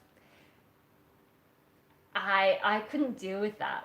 And if you think about kids, especially younger kids, they are just gross machines. Yeah. So maybe it's not just that, you know, I'm used to seeing adults as people who aren't me. Maybe I actually do have plenty of valid reasons not to do some of these things, or at least valid in my own head. Whether or not other people think it makes sense, I don't know. Yeah, I don't know. I just don't feel like an adult, and like the idea of having to manage all the things that my parents think about. I mean, at some point I'm going to have to, and there are things that I've been slowly learning. One of my anxieties, I suppose, is, you know, my disabled brother Mikey. At some point, it'll probably be me looking after his care arrangements and so on. Because, you know, we've got NDIS stuff, and that sounds like Mum's been working on that. It sounds quite difficult to navigate. I'm just like, ah. But, you know, that's a long way off. But yeah, no, I don't feel like a proper adult. And I wonder, do I look young because I don't feel like an adult? Or do I not feel like an adult because people keep telling me I look young? There are some people on YouTube who legit think I'm 16, and I'm like, I'm almost double that. Are you kidding? Surely no one actually thinks I look like I'm 16. But then even when I go and do performances, the guys at the bar are always like, oh, I totally thought you were underage. I'm like, I'm not underage. I haven't been underage for how many years? More than a decade.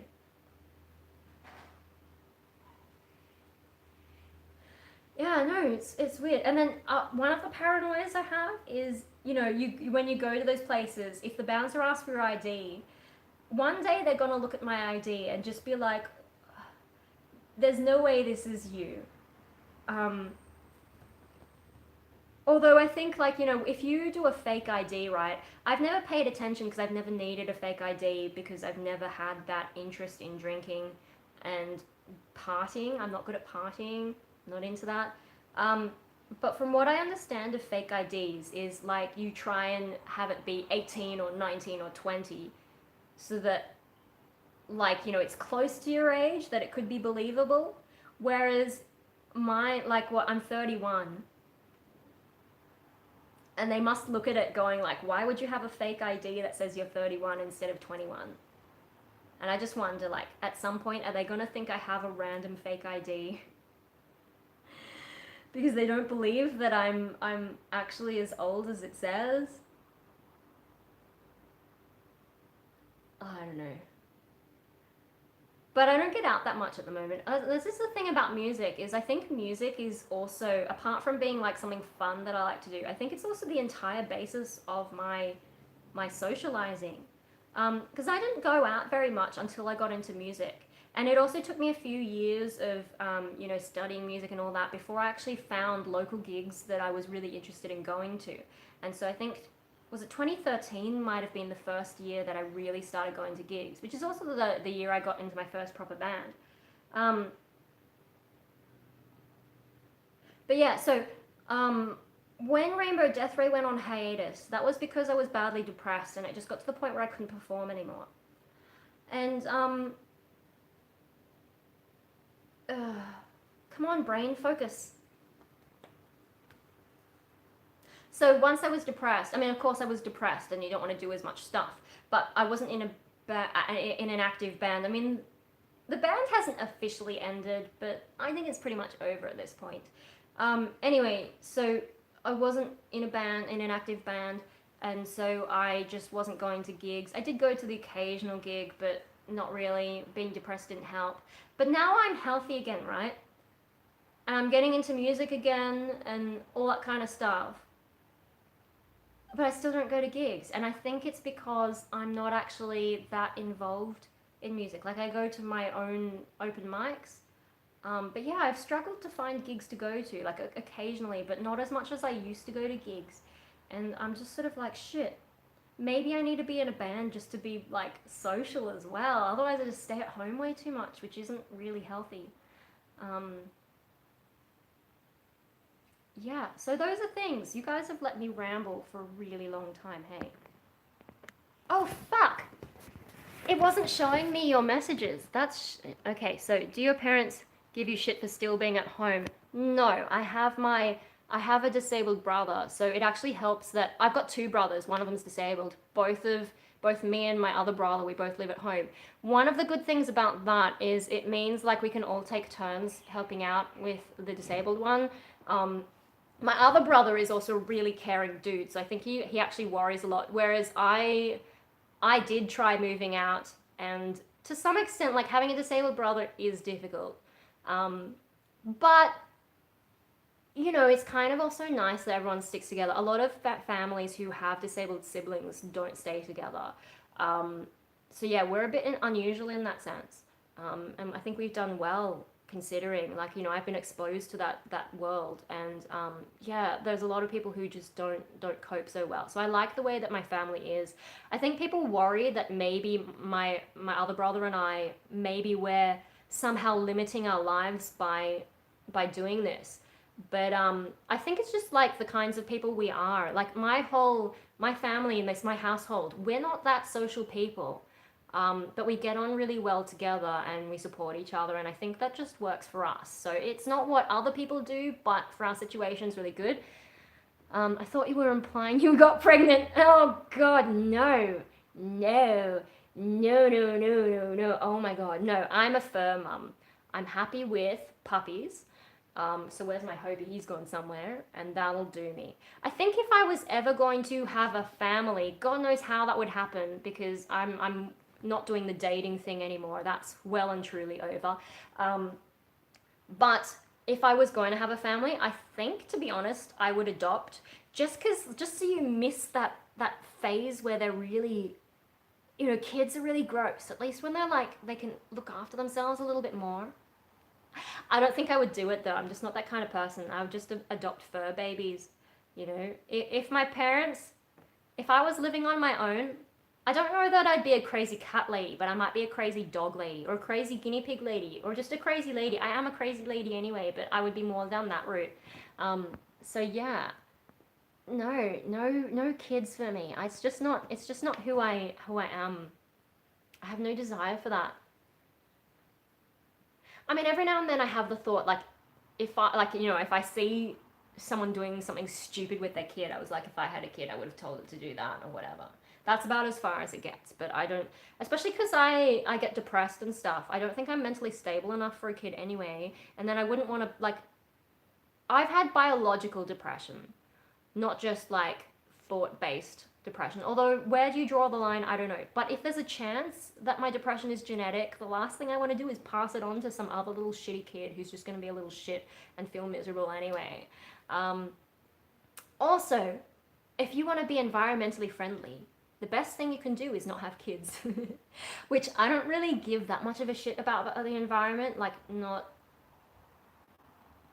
I mean, you know, some of it's a concern, but I'm not that concerned. But if anyone wants to give me shit about environmental stuff, at least I didn't have kids. I could use that as an excuse.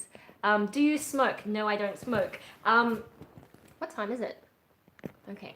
No, I don't smoke. I've never liked the smell, and it kind of just makes me cough and stuff, so I've never found it appealing. Of course, when I was younger, you know, they do all those education campaigns, and because I'm an obsessive person, and I have this weird thing where on the one hand, I will follow rules really strictly. On the other hand, I will break all the rules. I don't know where the line is for that, but like, for example, I do bonsai, right? Bonsai has a set of traditional rules, but I'm also drawn to do really crazy shit with them and break all that. So with smoking, I think smoking kind of falls into more of the rules-based stuff for me, is like, it's bad for you and blah, blah, blah. Also, as a vocalist, and also someone with very, like, my body's quite small. I'm a small female, which means my lungs are small. I don't even have the benefit of putting on weight. Like, I'm not as skinny as I used to be, but I am still fairly skinny. So my lungs are just never going to be that big. I can't afford to smoke if I want to take vocals seriously, to get the most out of my lung capacity, just to make up for my size. I can't afford to smoke. It's just, yeah, and then to me it smells gross. I don't like when people smoke around me. If you're gonna smoke around me, please go downwind so the smoke blows away from me. And then I'm fine. Then I don't mind. You can do whatever you like. I just don't want to breathe it in myself. But yeah, so health things, but also being a vocalist. Now, I know some vocalists who growl think that that makes them sound better. For some people, maybe it's true, but you are sacrificing some lung capacity, especially as time goes on, especially if you're a heavy smoker. So you have to be careful about that kind of stuff. And I don't want to have to think about it, so it's easier if I just don't smoke, especially my body size. If someone's got massive lungs, maybe you could get away with it. Maybe it will change your voice just enough to get the tone that you want. But no, and I found ways to growl that I don't need to do those things like smoking. I can get some pretty ugly sounds in a healthy way. So yeah, and I just, yeah, I don't like the smell. I'm kind of sensitive to some smells. Some people think that I might be autistic. That could be true. The spectrum is like ridiculously huge now. I just can't see myself that way because I've grown up around disabled people and people who are properly severely autistic. So sometimes I get annoyed by mild autism because I don't think some of those guys who were advocating whatever about that, I don't think they realize how bad autism can get and how much it can affect the person and the people around them. But anyway, that's another conversation. But yeah, I don't like the smell of smoke. Cigarette smoke in particular. Bushfire smoke is actually not that bad because at least it smells natural somehow. I don't know, something about cigarette smoke just doesn't smell right to me. But yeah, no, I don't smoke. What was the next question? That shadow of yours looks like the Death Star. You like up space. What does it say? The National Space Development Agency of Up Smile. So this was my aunt's t-shirt. I visited her in Japan. This would have been the 2016 trip, I think. And yeah, she just gave me the shirt. She didn't want it anymore, so now it's mine. That's why, like, otherwise I wouldn't have such a random shirt. And that's why the English is a bit like, it makes sense, but it also kind of doesn't. Yeah. And when it's hot, wearing white is a good idea. And one of the problems with my ever-expanding gothic wardrobe, how did I become that girly? I never used to be that kind of girl who had heaps of fashion stuff, and somehow goth has done it to me. Because I also have, like, yeah, I've got the Punk Rave Australia stuff, but I also bought a huge amount of clothing when I went to my 2017-18 trip. Wow. But yeah, so most of my clothes now are just black, gothic, fancy stuff. And the thing about my life is I spend most of my time at home heaps casual. So, hello! I hope I didn't miss other messages. Let me just scroll back. Yeah, no, I think I'm good. Wow, okay, so I'm just gonna have to pay attention because I don't know why it didn't show me all those messages before. But yeah, no, most of my clothes are fancy gothic stuff. Most of my clothes are black. Back from the dead. Most of my clothes are black. And of course, I live in Australia where summer is insane. Summer is trying to kill you just like everything else in Australia. So yeah, it's hard for, I'm like, okay, do I have any white shirts left? Yes, I do. I have this one. I can't wait till the weather gets cooler. That's probably the worst thing about, like, you know, climate change, global warming, whatever you want to call it, is if temperatures are going up, I'm gonna have to wear one of those, like, ice vests under all my goth clothes. Like those furry cosplayers. Yeah, you can get those ice vest things. I think it's a really good idea. It's just like, you wouldn't be that hot if you didn't wear such insane costumes to begin with, but whatever. Yeah, those people go, like, they go through so much effort to make those costumes. It's like kind of admirable and crazy at the same time. What land could be more metal than Australia? Oh, well, I mean, what about Scandinavian countries? Like, isn't that the home of metal? The problem with Australia is we don't have the population to support much of the music industry. Like, yeah, some bands make it, but usually they had to go overseas to really get things to kick into gear. It's just like Australia, we have a low population density. Like, the land mass is about the size of America, but America has like 300 million people. We've got 25 million or something around that. I don't know what the latest numbers are, but it's about 25 million. So America has more than 10 times as many people in roughly the same land mass. So of course you can tour around America really easily. There's a lot of fans that you can meet and all that. If you want to tour in Australia,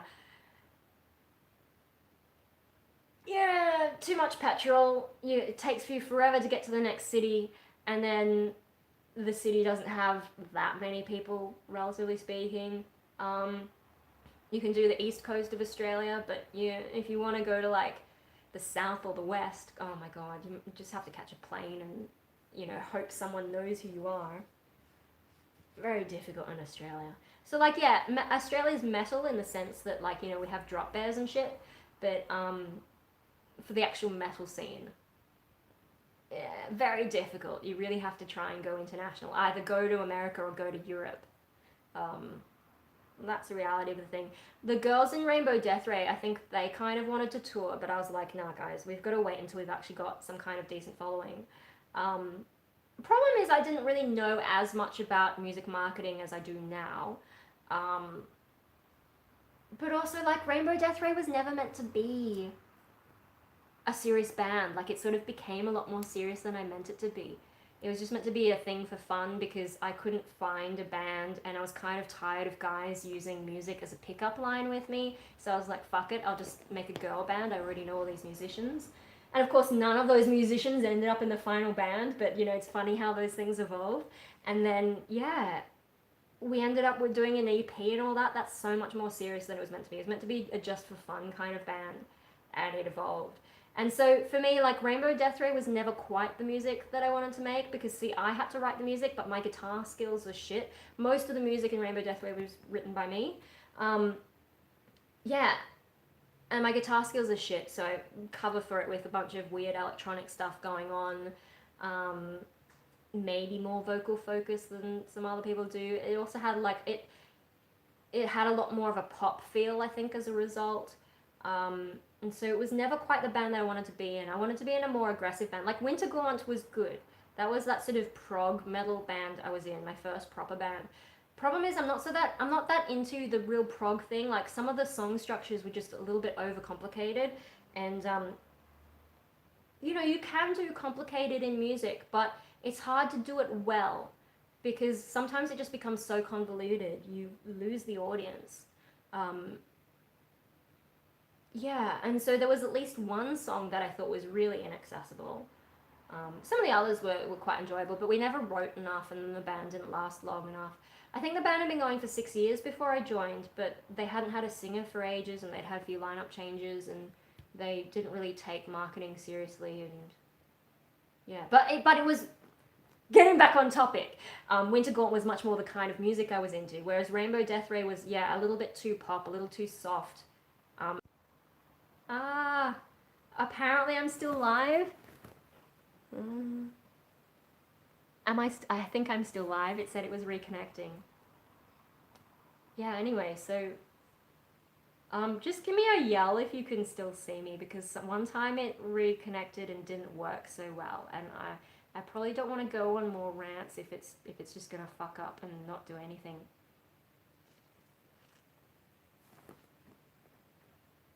Am I still live? Am I still live? Ah! Oh well, I suppose I can finish the thought. Okay, cool. Thank you for the confirmation. Yeah, no, Rainbow Death Ray, a little bit too pop, a little too gentle, and I think that reflects the fact that it was a just for fun band. So with the girls, we were mucking around a lot. That's why if you look at we did have like a YouTube channel, and we made like some dumb little introduction video thing, and like it's just us mucking around. It was never meant to be anything that serious, and then it just sort of went a lot further than it was meant to. We got so many fans, and like yeah, that was really cool. I still know some of the people who were following us, and like, you know, we just chill out. I don't really see them in person, but like I've got a lot of people on Facebook from Rainbow Death Ray fans, and yeah, it was really kind of fun in that sense. It's just that it wasn't really the music that I was into, even though I wrote most of the music. Thing is, I don't really know how to write the music that I like. I'm fine with the vocals, but writing music just doesn't come naturally to me, especially like heavy metal. I'm so bad at guitar. Music videos, hey! Yeah, glad you like it. Yeah, no, I've got a whole playlist of the cover videos. Then I've got a few performance videos. I think Rainbow Death Ray had some performance videos as well. I feel like I've come a long way vocally since then. But yeah, no, the Rainbow Death Ray EP actually is for free. If you go to rainbowdeathray.bandcamp.com. I think my solo EP, I think I put a price on it because it was just it's so much work for me on my own. Whereas Rainbow Death Ray, at least we had crowdfunding, so that helped. But yeah. So my solo EP. My favorite metal genres I want to write. Okay. Okay, so my solo EP is destroyermariko.bandcamp.com. In the video description, there should be all the links to all the things. But yeah, no, so genres I want to be in metal now. I can tell you the ones that I don't want to be in. So I don't like classic metal that much, and like I feel like my voice isn't really suited to it. Classic metal, I think male voices are better, or else deeper female vocals. My voice is really different to a lot of women, even like in contemporary pop and whatever, even in the high vocals. I feel like the way I cross over is different. Maybe because I started in classical and I'm mostly self-taught. I just don't sound like other chicks, but I definitely don't sound like classic metal, and I'm not that into that genre. Um, it just sounds like rock, but a little bit heavy to me. It doesn't really sound like metal. So yeah, I don't want to do that. I don't like thrash metal because it just sounds like noise a lot of the time. I mean, take all this with a grain of salt, because every now and then someone in these genres that I don't like will do a song that's like amazing, and I'm like, that is the one song from that genre that I like. But so I don't want to do classic metal, don't want to do thrash. Most prog I don't want to do. But the main reason for that is like I've actually had some offers for prog metal, usually from individuals who've like written an EP and they want music, and then once we've got they want vocals, and then once we've got the music and the vocals together, then maybe they want to start a band. And I'm happy to go that way. I've been looking for a guitarist to write with. I just haven't found anyone that quite does music the way I do. But I've had a few prog guys offer. The problem for me with a lot of the yeah, I mean, like Winter Gaunt was kind of prog, but the problem with prog is a lot of people, I think, don't do it well. And one of the biggest problems for me is the way they do song structures. I mean, there are certain sounds in metal that I don't like, but I think song structures, like just as it's getting good, they change it again and they never come back to it. Instead of doing like that sort of classic, verse, chorus, whatever kind of structure, they might do through composed. So instead of having verses and chorus, it's sort of like part A, part B, part C, part D, part E. And it never really repeats enough. And I mean, partly like I grew up in the 90s, right? So I grew up with pop music. I didn't have exposure to a lot of the heavier, weird stuff. So that's one problem I have.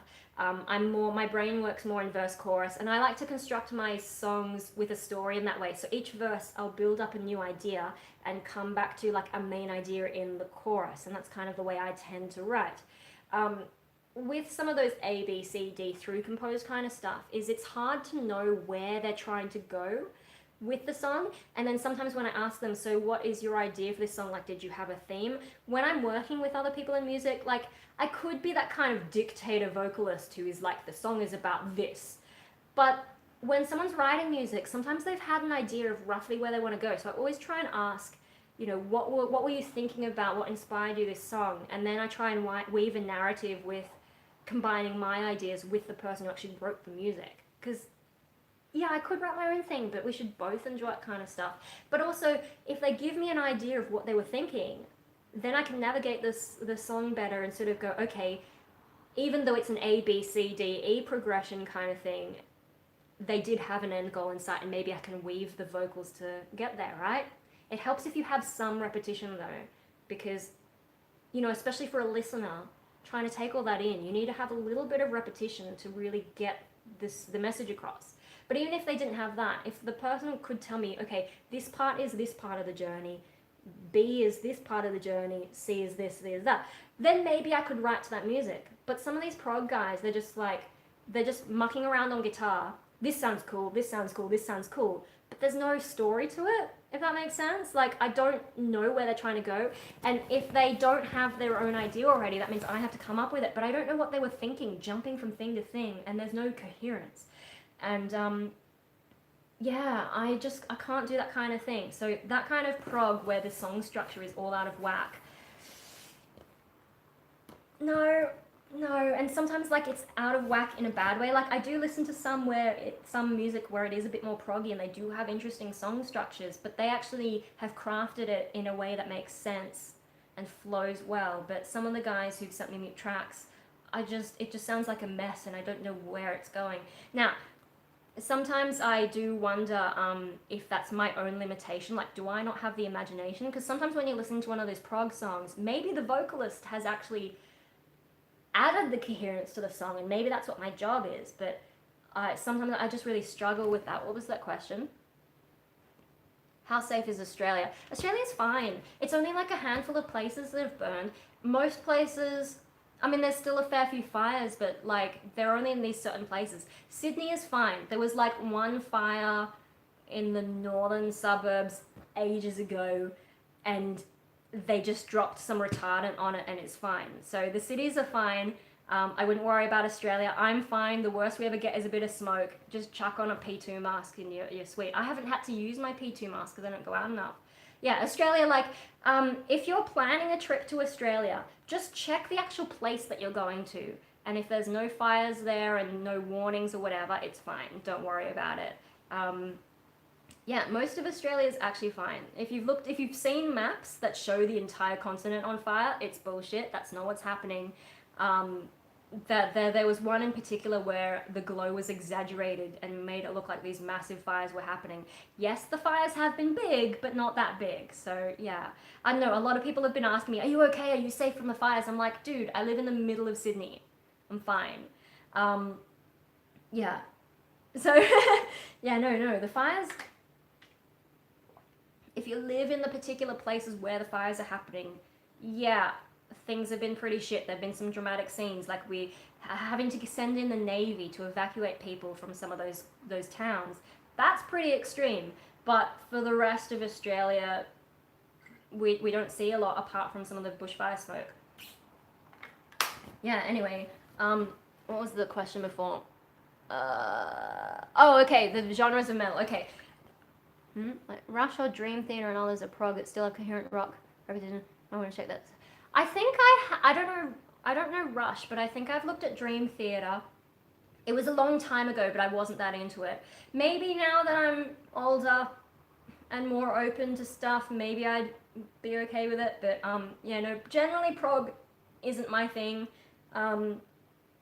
Yeah, I don't listen to a whole lot. Maybe that's part of the problem as well, is I don't listen to enough to know how to write for it. But there are some kinds of prog band I would do. Preferably not the ones with crazy song structures and crazy time signatures. If they're done badly, just sound like noise, like a mush. I think like one of the difficulties is I'm looking at local bands. So and local bands, the musicianship quality is variable. So sometimes like they're trying to achieve a thing but don't necessarily get there. What about that recent fire that killed over 1 billion animals? Like that's an estimate and in total, and that recent fire, that's like combining all the different fires that have been happening. So yeah, there's like a lot of animals been killed, probably more than usual. I mean, people talk about, oh, this is the natural kind of thing. This is a bit more extreme than the natural kind of thing, I gotta say. But it's not one single fire that killed 1 billion animals. It's a whole bunch of little fires all over the place. And we don't know for sure 1 billion, that's the estimate. I don't think they'll ever know for sure how many animals. And also, I'm not sure what animals they're counting. Like, are they only counting big animals like kangaroos and koalas? And I suppose mice, bush rats, whatever? Or are they counting insects? Because that'd change things a lot. Yeah, I haven't paid that much attention, to be honest. I've got a bit of bushfire fatigue. I've got a fatigue for a lot of that kind of stuff. Yeah. So like they're pretty big fires. We need to figure out how we're going to. So what metal do you like? Yeah, I didn't get very far. I keep getting on these tangents. Hey, so not classic, not thrash, not prog. I mean, I like some of it, but I don't want to be in those bands. Kinds of bands I want to be in. I wouldn't really do most doom, especially like really, really slow doom. But if it was more, maybe not death metal, because death metal sometimes is a bit too. Okay, so the kind of band I want to be in, I want to be able to do growls and clean singing, because I can do both. I've been working on both, and it would be really sad if I just got stuck doing one. I would get bored. I think what I like in metal is groove. Not necessarily like groove metal, but the idea of the way metal thinks about groove, not the way that pop thinks about groove. That sort of chugging kind of thing. So you get it a bit in like new metal. I think metalcore has it a bit, maybe hardcore has it a bit. Although hardcore, do I like hardcore? I'm not sure. Sometimes if I don't like the vocals, I just can't listen to the entire track. So maybe I like the music, but not the vocalist. Yeah, so like maybe I made a playlist. Oh shit, where did I put that? I made a playlist of like the kinds of guitars I like. Like Pantera, but I don't like Pantera, I think. Doom metal that's kind of groovy or bluesy. No, maybe a bit of Lamb of God. I'm not sure. I haven't listened to enough Lamb of God. I think I've got 1 or 2 of their CDs, but I don't think I've listened to it enough to know for sure. But the thing is, like, it's tricky. It's tricky to pin down what kind of band I want to be in. And I think that's one of the reasons Rainbow Death Ray was all over the place, was because I couldn't figure out what kind of band I wanted to be in. I'm better at thinking what kinds of bands I don't want to be in. You know what I mean? Because there's actually a lot that I would do if it was the right kind of combination. I mean, if you think about... Yeah, so that is kind of groove. Okay. So I'm not completely talking out my butt. Like, I'm really bad at the genres. Yeah, so, like, I don't want to do regular symphonic metal. Yes, I can sing that soprano kind of stuff, but if you think about the guitars in a lot of symphonic metalers, it's kind of boring, and I really like that sort of headbanging kind of chug, not just the like da na na na na na na na na na na na. I'm you know, I need more of that dun dun dun dun dun dun dun dun, you know, kind of thing, but not the like over the top. I don't like backbeats in most contexts. It can be done well, but a lot of people overdo like that sort of backbeat kind of thing to the point that it doesn't sound like it's in time anymore. Hopey, there's a bird. Get the bird. I wonder what that sounds like on camera. Good boy, Hopey. What time is it? Let me just check quickly. Okay. Okay, I have a bit more time still. But yeah, no, so if you think about like The Agonist, for example, what kind of band would you say The Agonist is? I think they've got a bit of a prog thing going on, but somehow, I mean, okay, so which is the CD I like? The CD I like is the first one that Vicky was singing on. Is that the Eye of Providence? I think that's the one I've got. I don't have any, oh, do I have one? I might have one other Agonist one, but I didn't like it. It was too convoluted. You know, back when Alyssa was in it. No, the first Agonist CD with Vicky I liked.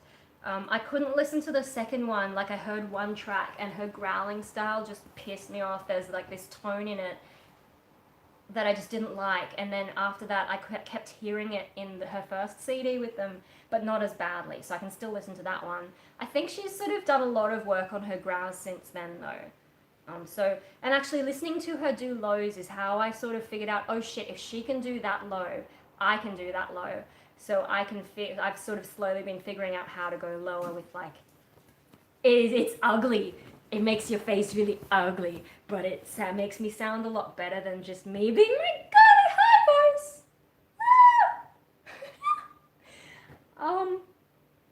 Yeah, no, The Agonist, right. So some of that stuff from her first CD I actually liked, even though it is a bit more proggy. Are the cops crazy in your country like they're in America? No! Australian cops are not nearly that bad. So if you can find Jim Jeffries, the Jim Jeffries show did a skit about Australian cops. They might have done more than one, actually. And so he just goes with the cops for a night around Sydney and nothing happens because... You know, yeah, no, Aussie cops are different. I think Australian culture is different to American culture, though. Like, we're more laid back. You do get the occasional shithead, but, yeah. And then also, like, we don't have guns. We got rid of them a long time ago. Our culture makes that work a bit better, I think. I think that's going to be tricky in America, but I do think it's insane that America has that many guns. But hey, what can you do? And so, but anyway, so when a cop is out and about, if you think in America, anyone could have a gun in America. So if you're a cop and anyone could shoot back at you at any moment, of course you're going to be uptight. Whereas in Australia, not that many people have guns. So that's one thing. And then, yeah, I think our culture is just more laid back. There was also, oh shit, how long ago was that? There was the APEC meeting in Sydney many years ago. I think George Bush was still president. And we had the APEC meeting, and the Chaser are a comedy group in Australia, and all the cars, you know, the official country cars were going to this APEC meeting, and they made their own car. I think they might have stuck like the Canadian flag on it or something.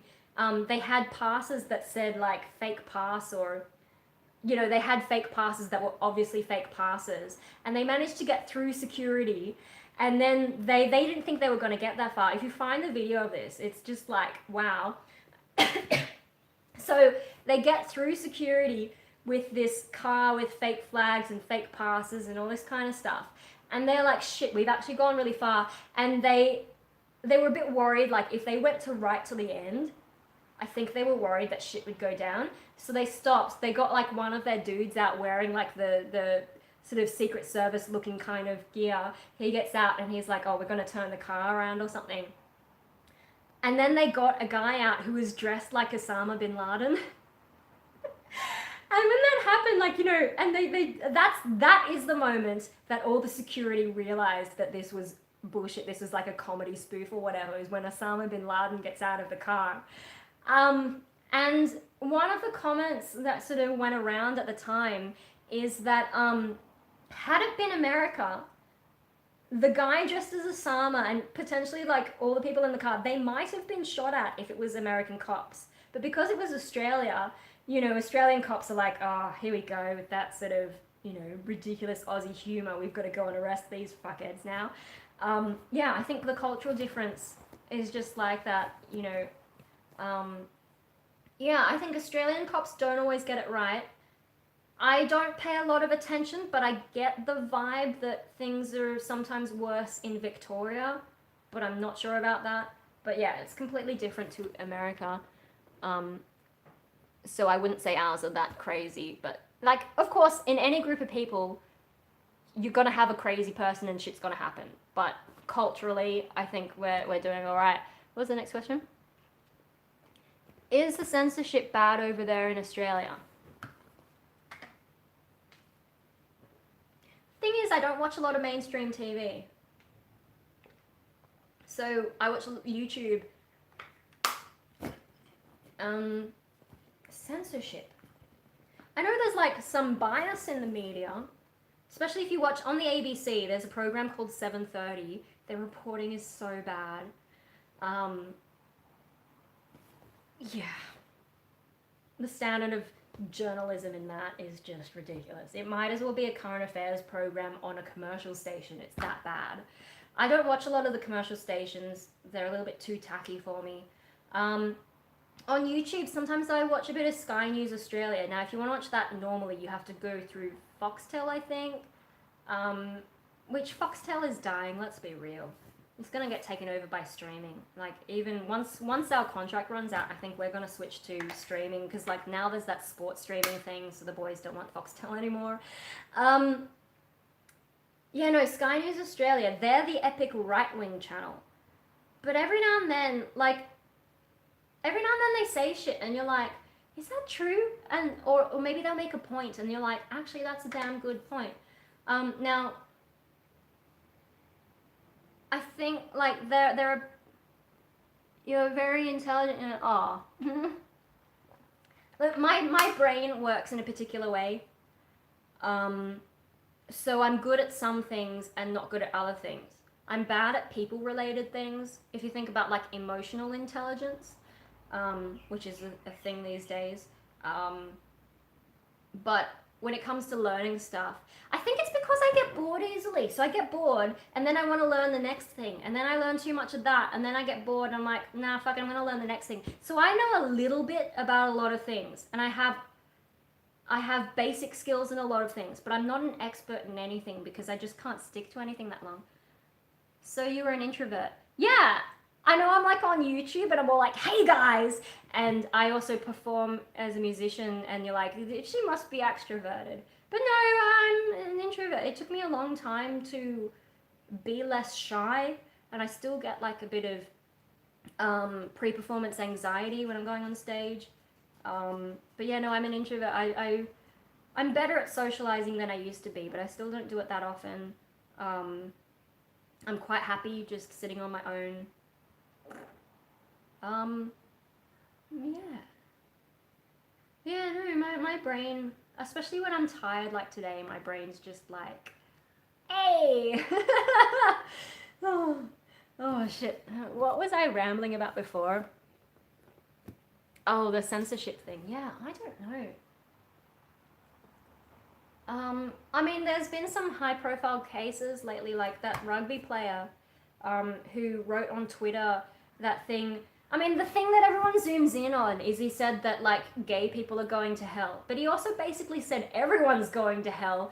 And I'm like, you know, atheists are going to hell and probably adulterers are going to hell and all this kind of stuff. But because he included gay people, that's the thing everyone zooms in on.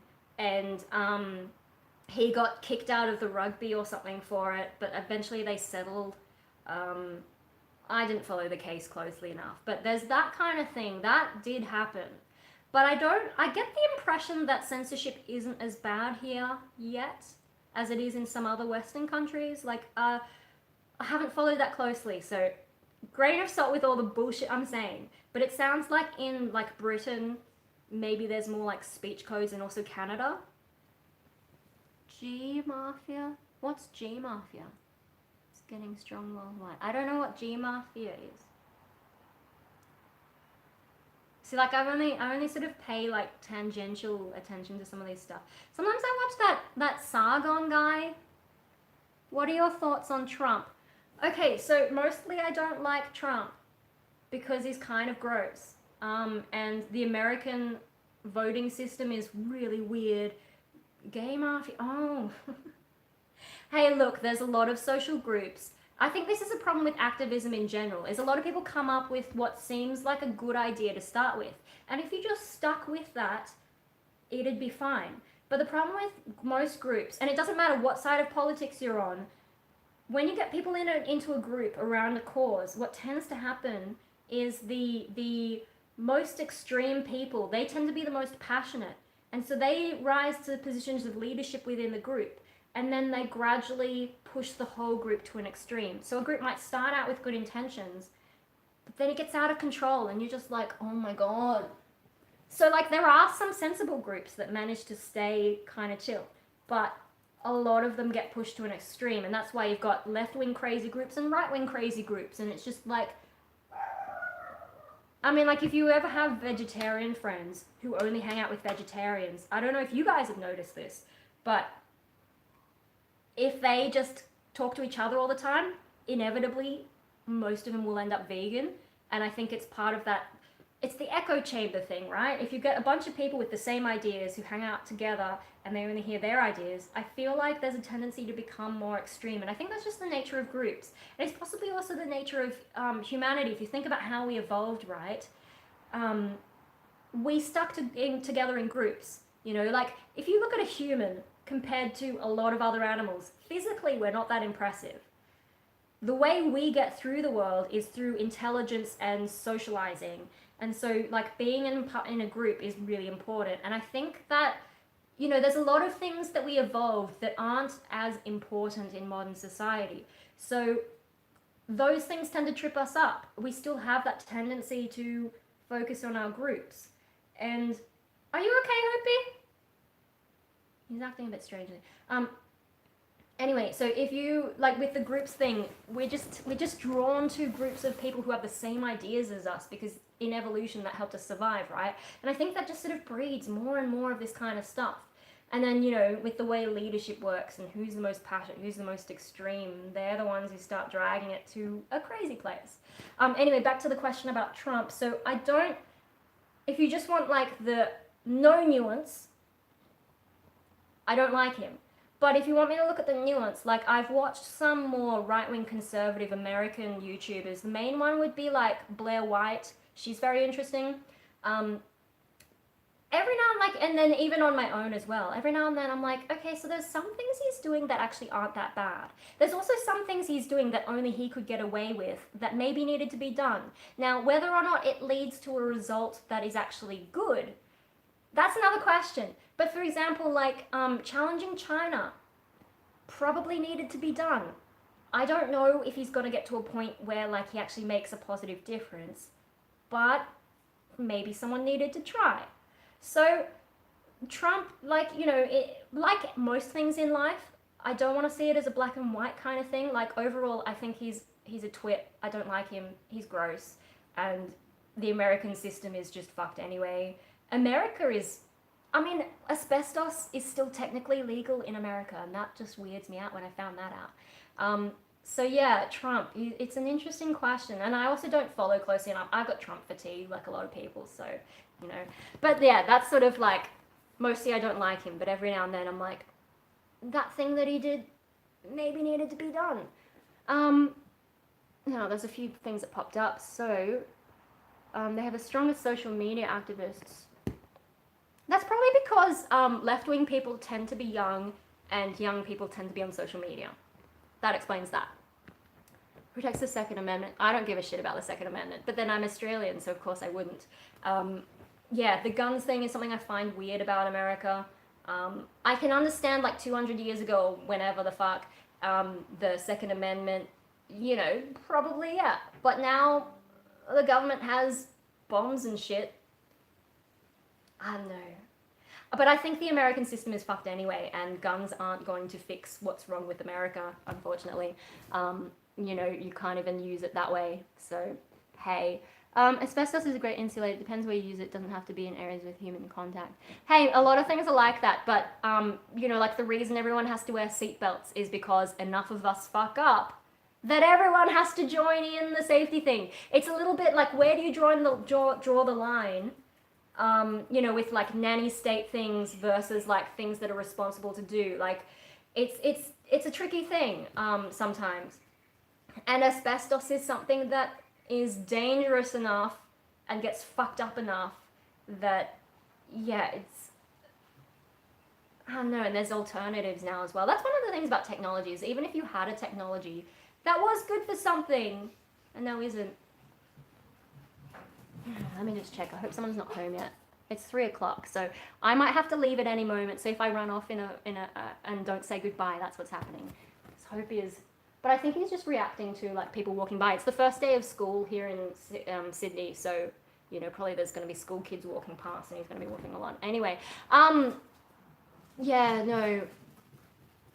I mean, of course, there's probably like some kind of application you might still be able to use asbestos for that there's no alternative.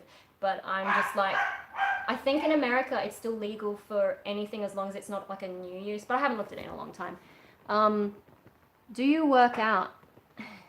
No.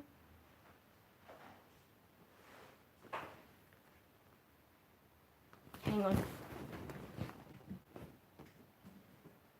What are you guys doing? Am I just like...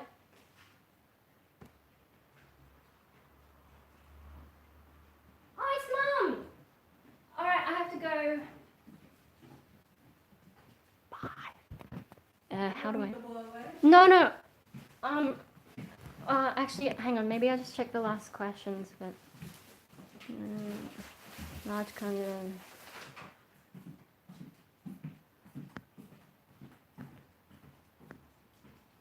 Oh, okay. Yeah, no, it's going to take too long to answer all those questions, and Mum's just come home with shopping, so I'm going to help her bring some stuff in.